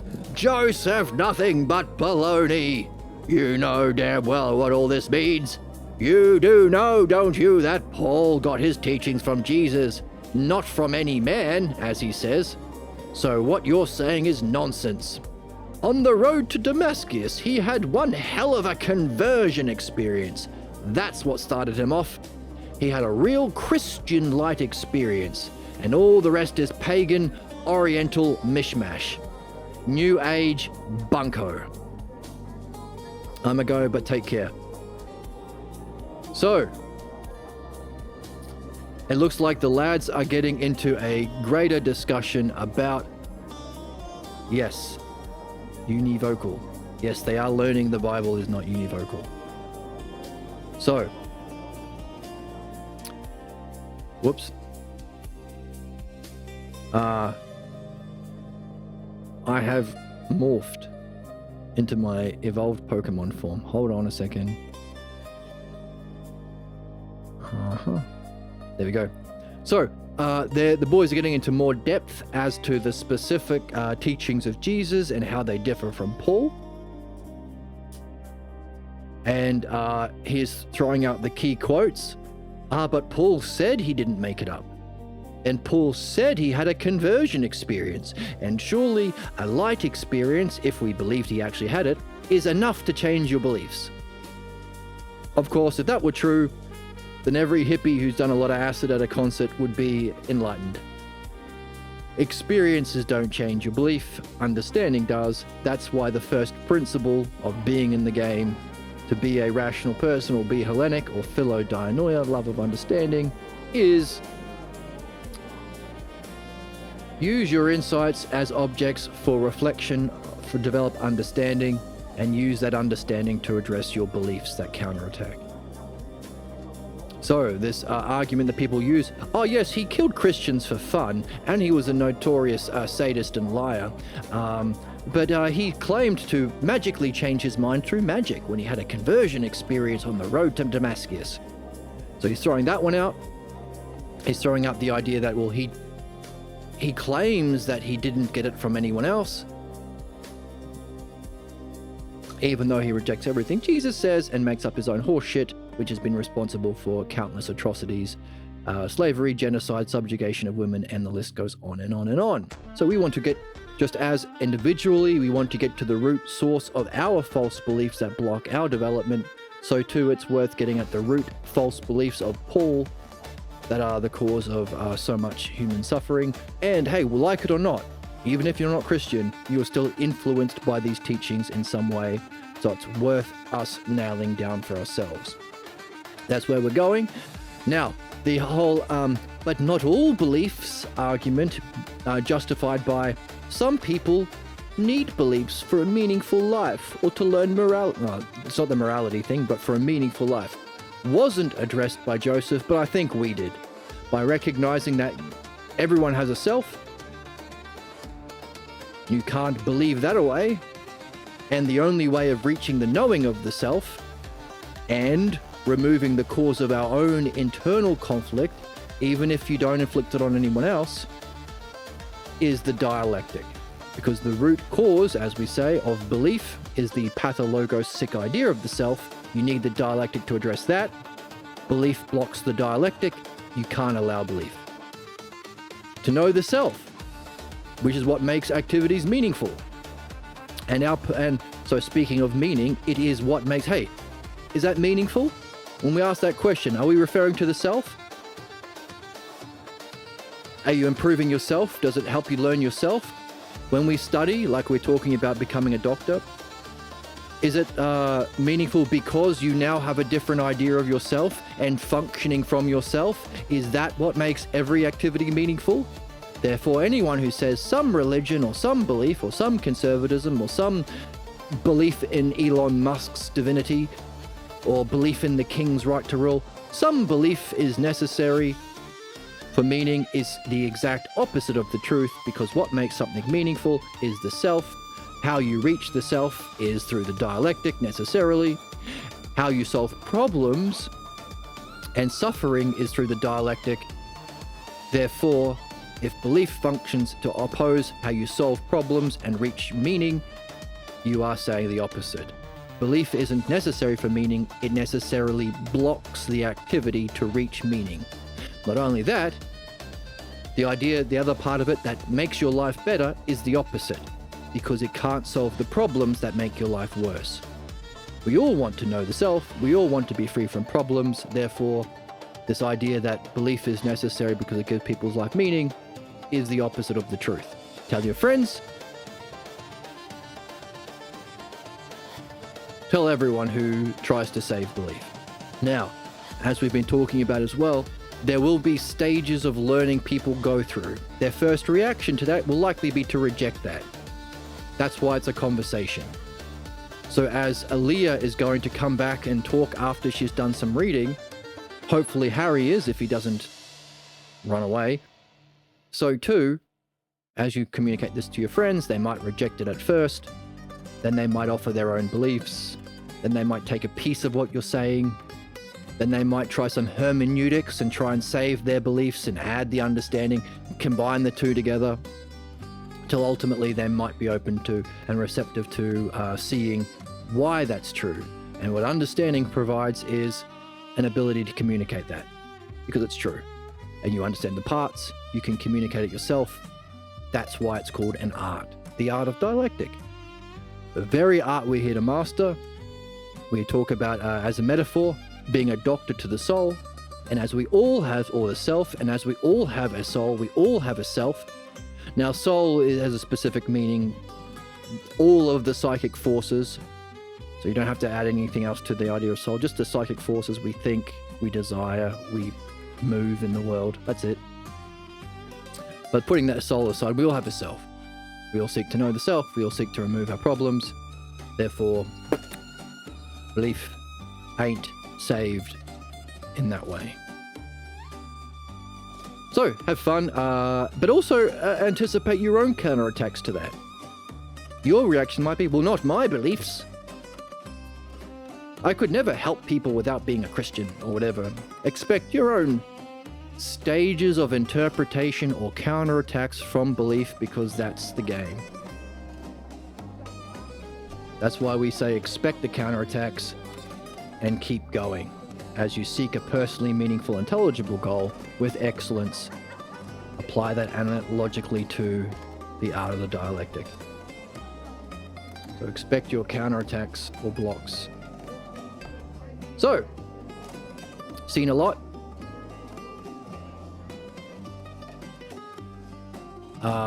Check out those 2 books. Try that activity of your idea of the Garden of Eden story and then reading it. Oh yes, and I hope your dreams are interesting tonight. And as we said to our friend, take notes. The thoughts, the counterattacks are all sent to us for a reason. Take notes.